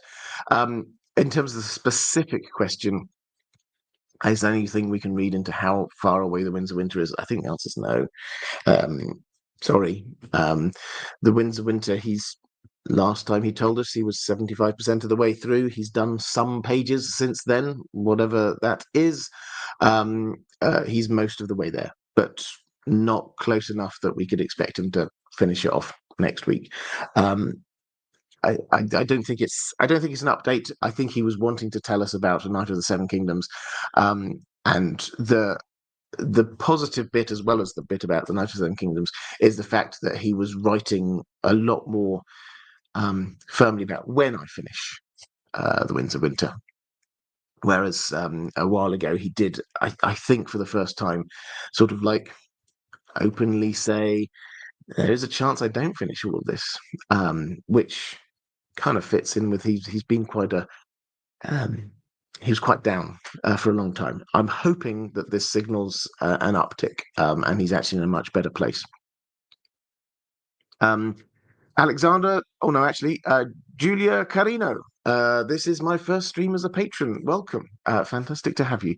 Sorry if this has been asked already, but do you think George R. R. Martin is working on A Dream of Spring as well, perhaps to lessen the wait once he does finally release The Winds of Winter? I think the short answer is no. The slightly longer answer is this did come up a while ago. I forget his name, but the actor who played Sir Barristan went public and speculated that this was what George R. R. Martin was doing, was writing both books at the same time. And because this was somebody from Game of Thrones, George R. R. Martin felt he had to actually address it, and he did clearly say no. I see no reason to doubt that. I think he finds writing the Winds of Winter hard enough without trying to then go ahead and do A Dream of Spring. Added to which, that's not how his writing style works. He explores. He's the garden writer. He explores things as he's going along. Just writing ahead is not. That doesn't tally with that.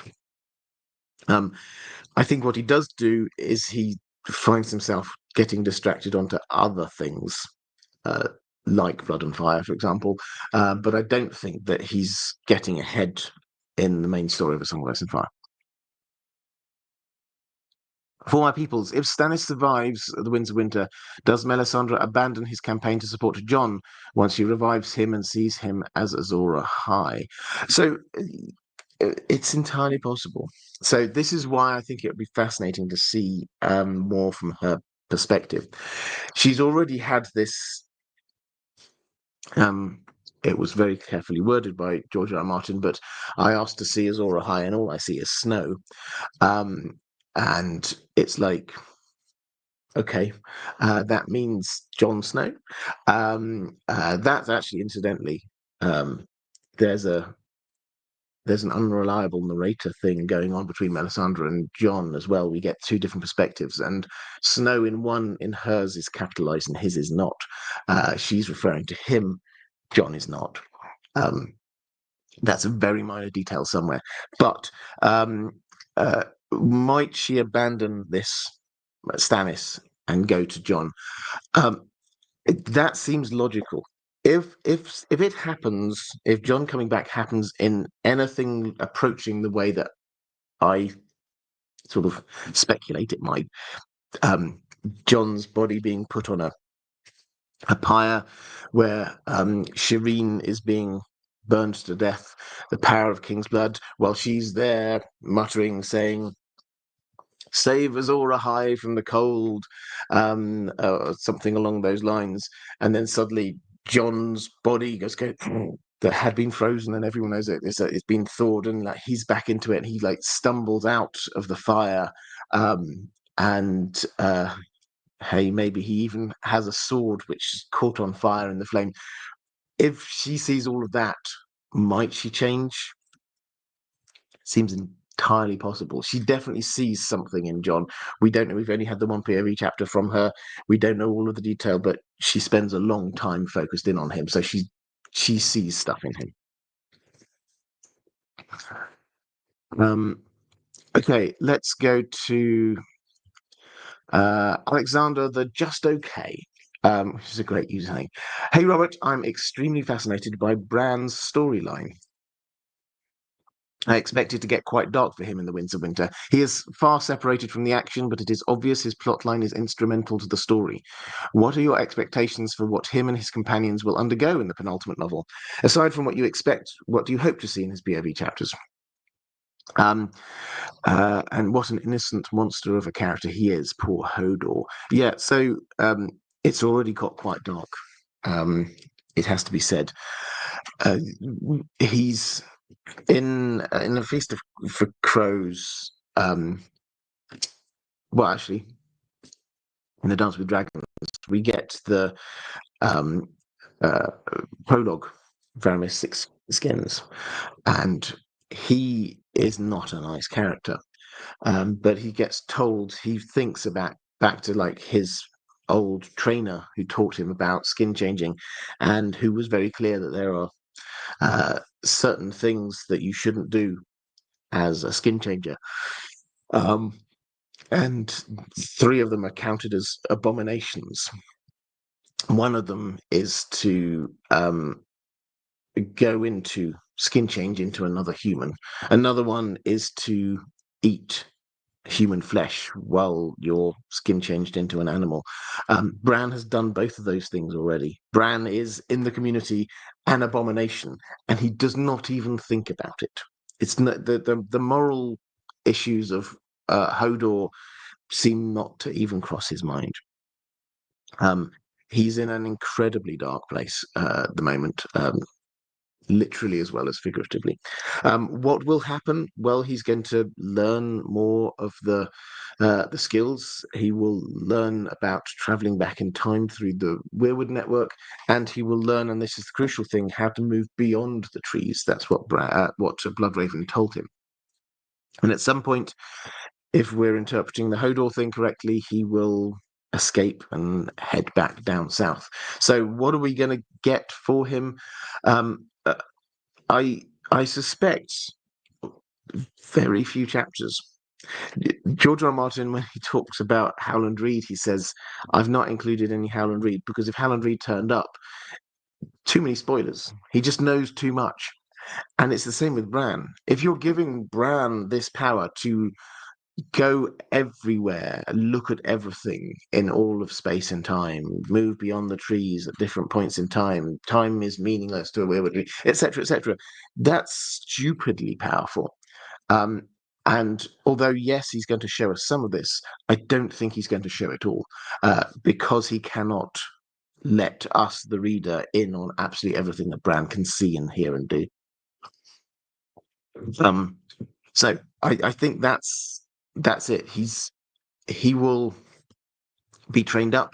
He will learn how to use the powers, and then something will go wrong, and they have to escape back down south. I like the idea. Whether it's based on anything, I've not really seen any particular foreshadowing for it or anything like that.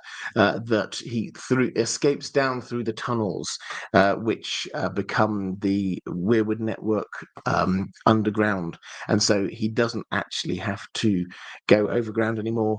They can just go underground through all the Weirwood tunnels, and then emerge somewhere underneath Winterfell, perhaps in the crypt.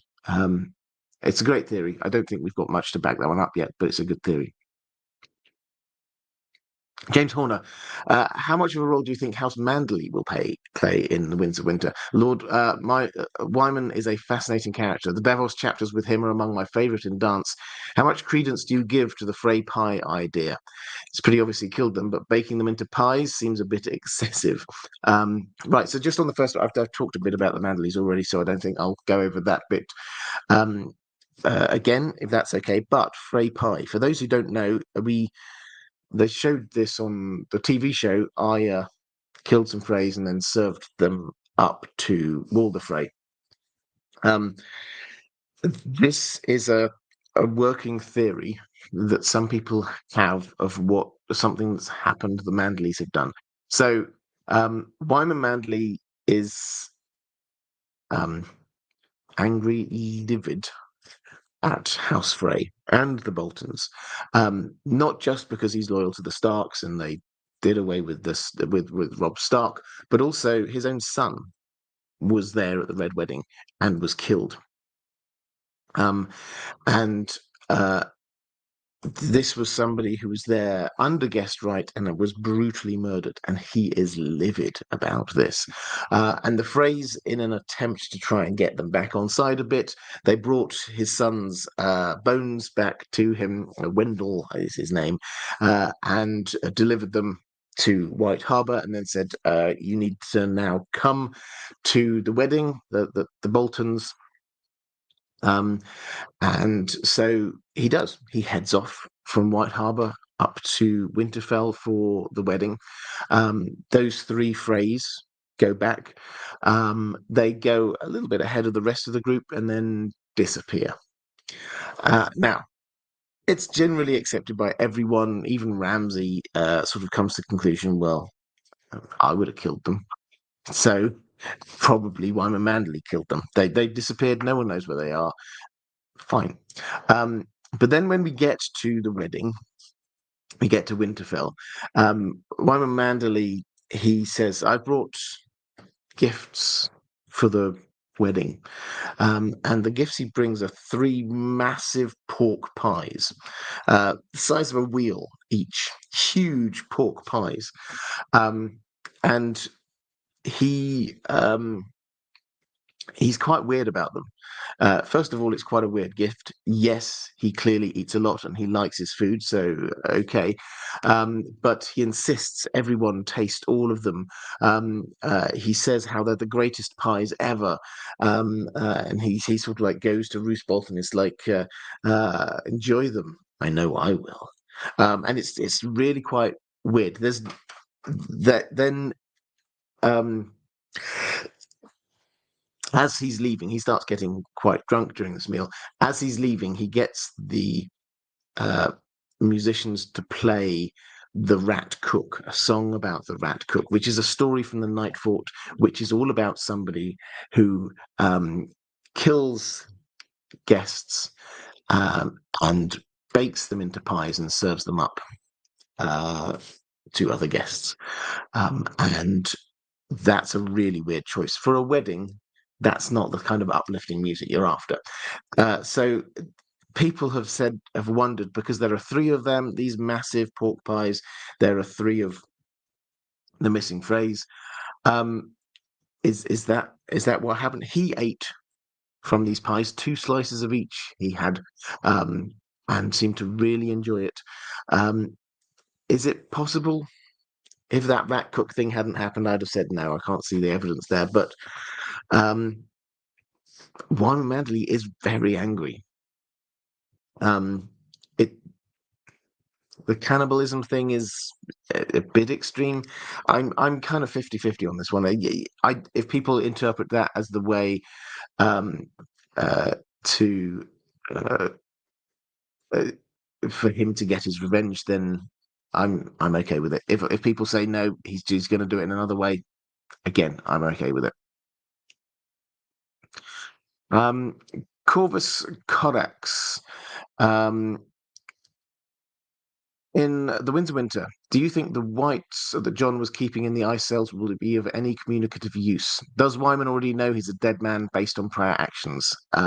Right, so the ice cells are being kept, they're storing dead bodies in them, and the whites. And we get in Jon's last chapters, we do get mentions of the ice cells, and it's like, are we sure that whites aren't coming out? Because they're very aware of the fact that the dead can and will rise, and so they're checking. These aren't rising. These aren't turning into whites. They're not coming to attack us. So is this of any use? I think this is foreshadowing for the fact that Jon is going to go into there. Bran, incidentally, a lot of people have got some foreshadowing here. Bran sort of had a dream about Jon in a very cold place, which seems to sort of imply this. As for Wyman Manderley, we'll talk about him just a moment ago. Does he know he's a dead man? I think my instinct is that he's pretty clear that uh, he's in a very dangerous place. Whether he's actually a dead man, whether it's guaranteed that he will die there, I don't think he thinks that, but I think that he's not a stupid man. In fact, he seems quite clever.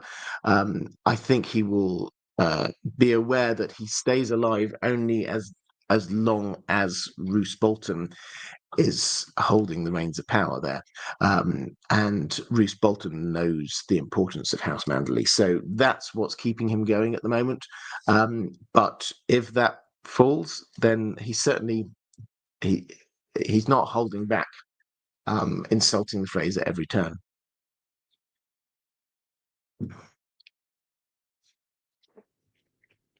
Um,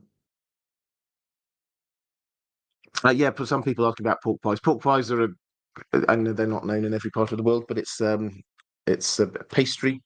It's a savoury dish, and then you get cuts of pork, the meat, as well as other sort of flavorings and other stuff you might want to add in there, and bake it. But it's generally served cold. It's I'll say well known in England. It's a well known dish in England, but it's not like a huge delicacy, which is why this is like him making such a big thing. This is the best pork pie ever. John Buxton saying, "Hi Robert, glad to make a live stream again. Great to see you. I hope you and Dan are well. Who do you think will be the first unexpected death in the Winds of Winter?" I mean, I don't know about unexpected. It depends on who you're expecting. I mean, I think Victarion will die relatively swiftly. I think we will get some clear deaths in the Battle of Ice among the two sides, mostly not from Stannis' side, but from there. We will probably, in the follow-up to Jon's assassination, there will be more bloodshed at the wall. I'm pretty sure of that. But unexpected deaths. I don't know. It's quite hard to say what would and wouldn't be unexpected. Um, some of those characters that we meet down in Old Town will die. I'm pretty sure of that. We might quite like some of them, not like others. But there's a faceless man down there, and then Euron's coming, so people will die.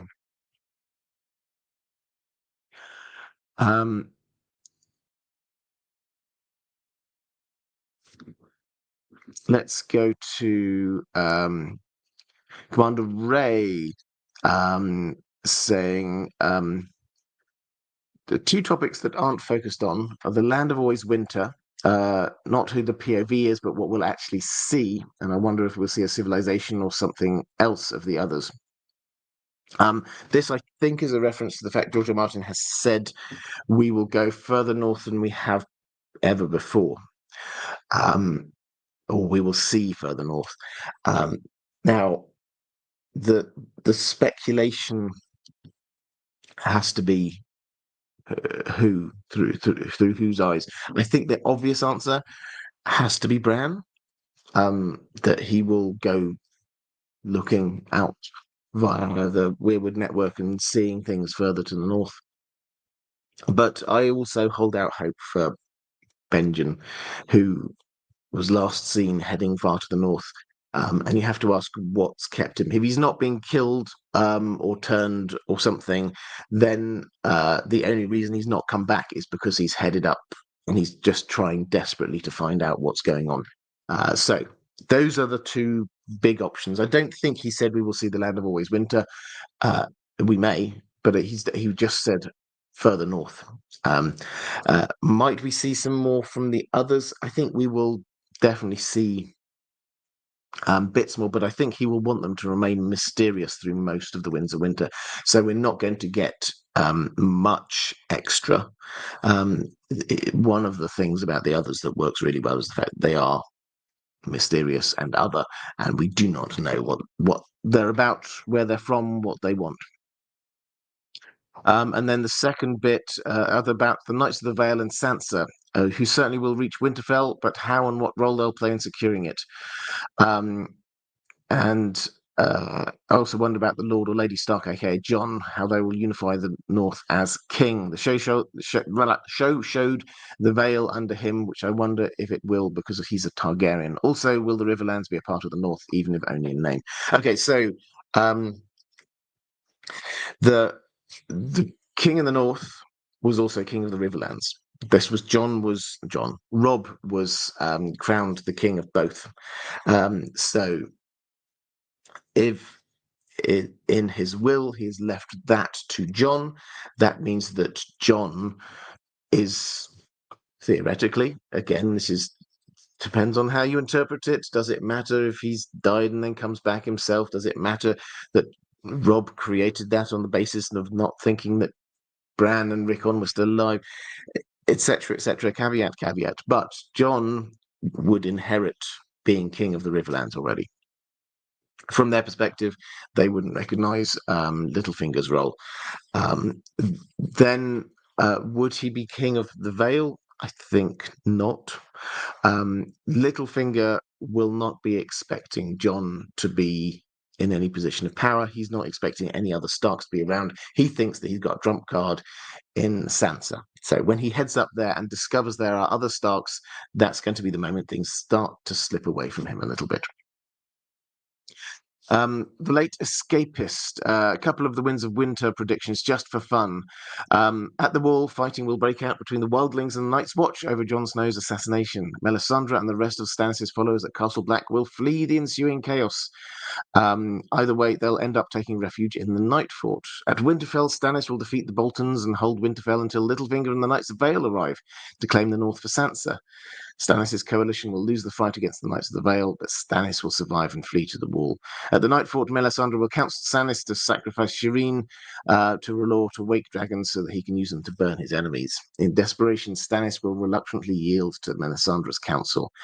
In the Dothraki Sea, Daenerys will mount Drogon and burn Khal Pono and much of his Khalasar. The survivors will bow to Daenerys, who will lead them through the Dothraki Sea, burning any Khals who defy her until she reaches Vaes Dothrak, where she'll be crowned Khal of all Dothraki. Well, the last bit, I don't know exactly how it's going to happen, but her being at Vaes Dothrak and having the Dosh Coleen bowing down before her and the Khalasars hers, that I think I'm pretty much on board with. At least partly because the House of the Undying Vision. As for Stannis, I think the only other thing I would sort of say here with Stannis is, for all of my thoughts that what's going to happen is Shireen's going to be burned quite early on in this story. The way that George R.R. Martin phrased it when he was sort of confirming that was going to be what happened, that Shireen was going to be burned in the books, was that this was a Stannis decision, which seems to imply that he had to be there, and he won't be at the Wall.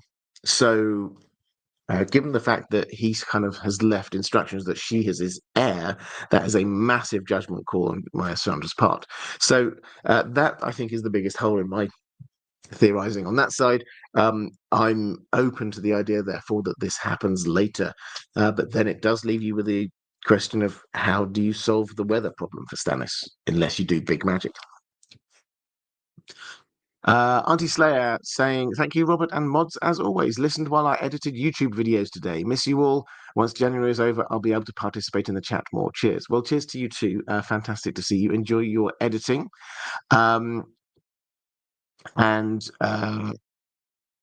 Last question actually here. This was now's a good time to drop any more questions into the chat.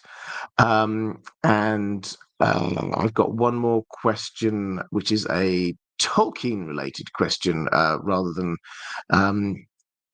anything specifically a Song of Ice and Fire. Martin S. saying, I'd like to ask about the term children of Iluvatar. I know this concept includes elves and men.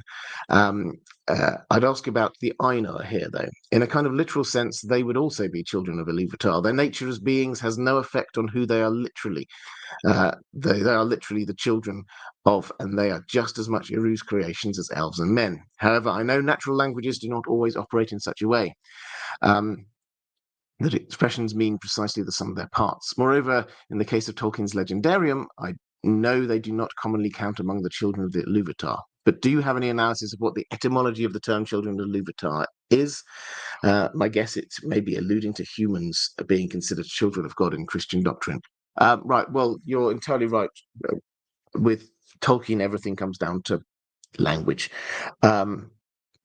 Now, he did actually in his letters, I was listening to this in the letters just today. He talks about the children of Iluvatar being God in his world, and this is what he says. Elves and men were called the children of God because they were, so to speak, a private addition to the design by the Creator, and one in which the Valar had no part. The Valar knew that they would appear, and the Great Ones knew when and how, though not precisely, but they knew little of their nature, and their foresight derived from their pre-knowledge, of the design was imperfect or failed in the matter of the deeds of the children. The uncorrupted Valar, therefore, yearned for the children before they came and loved them afterwards, as creatures other than themselves, independent of them and their artistry. Children, as being weaker and more ignorant than the Valar, but of equal lineage, deriving direct from the one, even though under their authority as rulers of Arda. So here, children is a reflection of their lack of power compared to the Valar, who were pre-created, as it were, and then as part of the mystery of creation, Iluvatar, the one god, created the children of Iluvatar and didn't allow the Valar to know all of the secrets about who or what they were. Let's go into the chat cast. Ballerina say, will Sir Pounce die with Tommen or live to seek revenge like Balerion? Will it be Balerion that kills him? Will Arya be involved? I don't think that Arya or Balerion will kill Tommen. I think that will be the Sand Snakes. In terms of Sir Pounce, will he die with Tommen or live to seek revenge? I like the idea that he's going to live to seek revenge. Arya walking into skin changing into cats is something which has had a very long build up, but it does happen towards the end of her, during her time in Braavos. When they make her blind, she needs to see. She skin changes into a cat.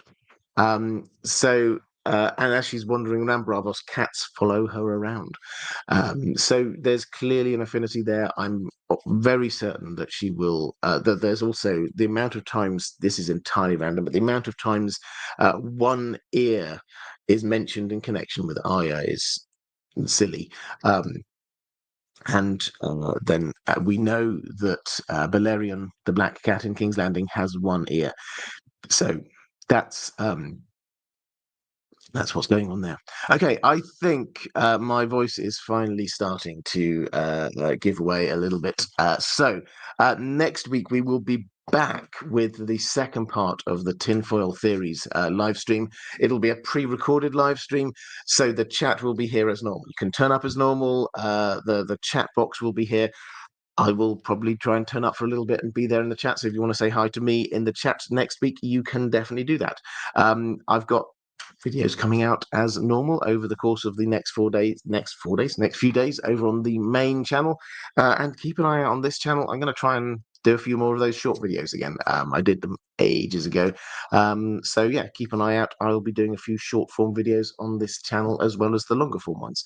But I think that is it. I just want to say thank you to my moderators who are doing a fantastic job and have been for how long have we been working this now? 3.5 hours. Great commitment, guys. Thank you so much. You are amazing. If you're there in the chat, feel free to give them a little bit more love.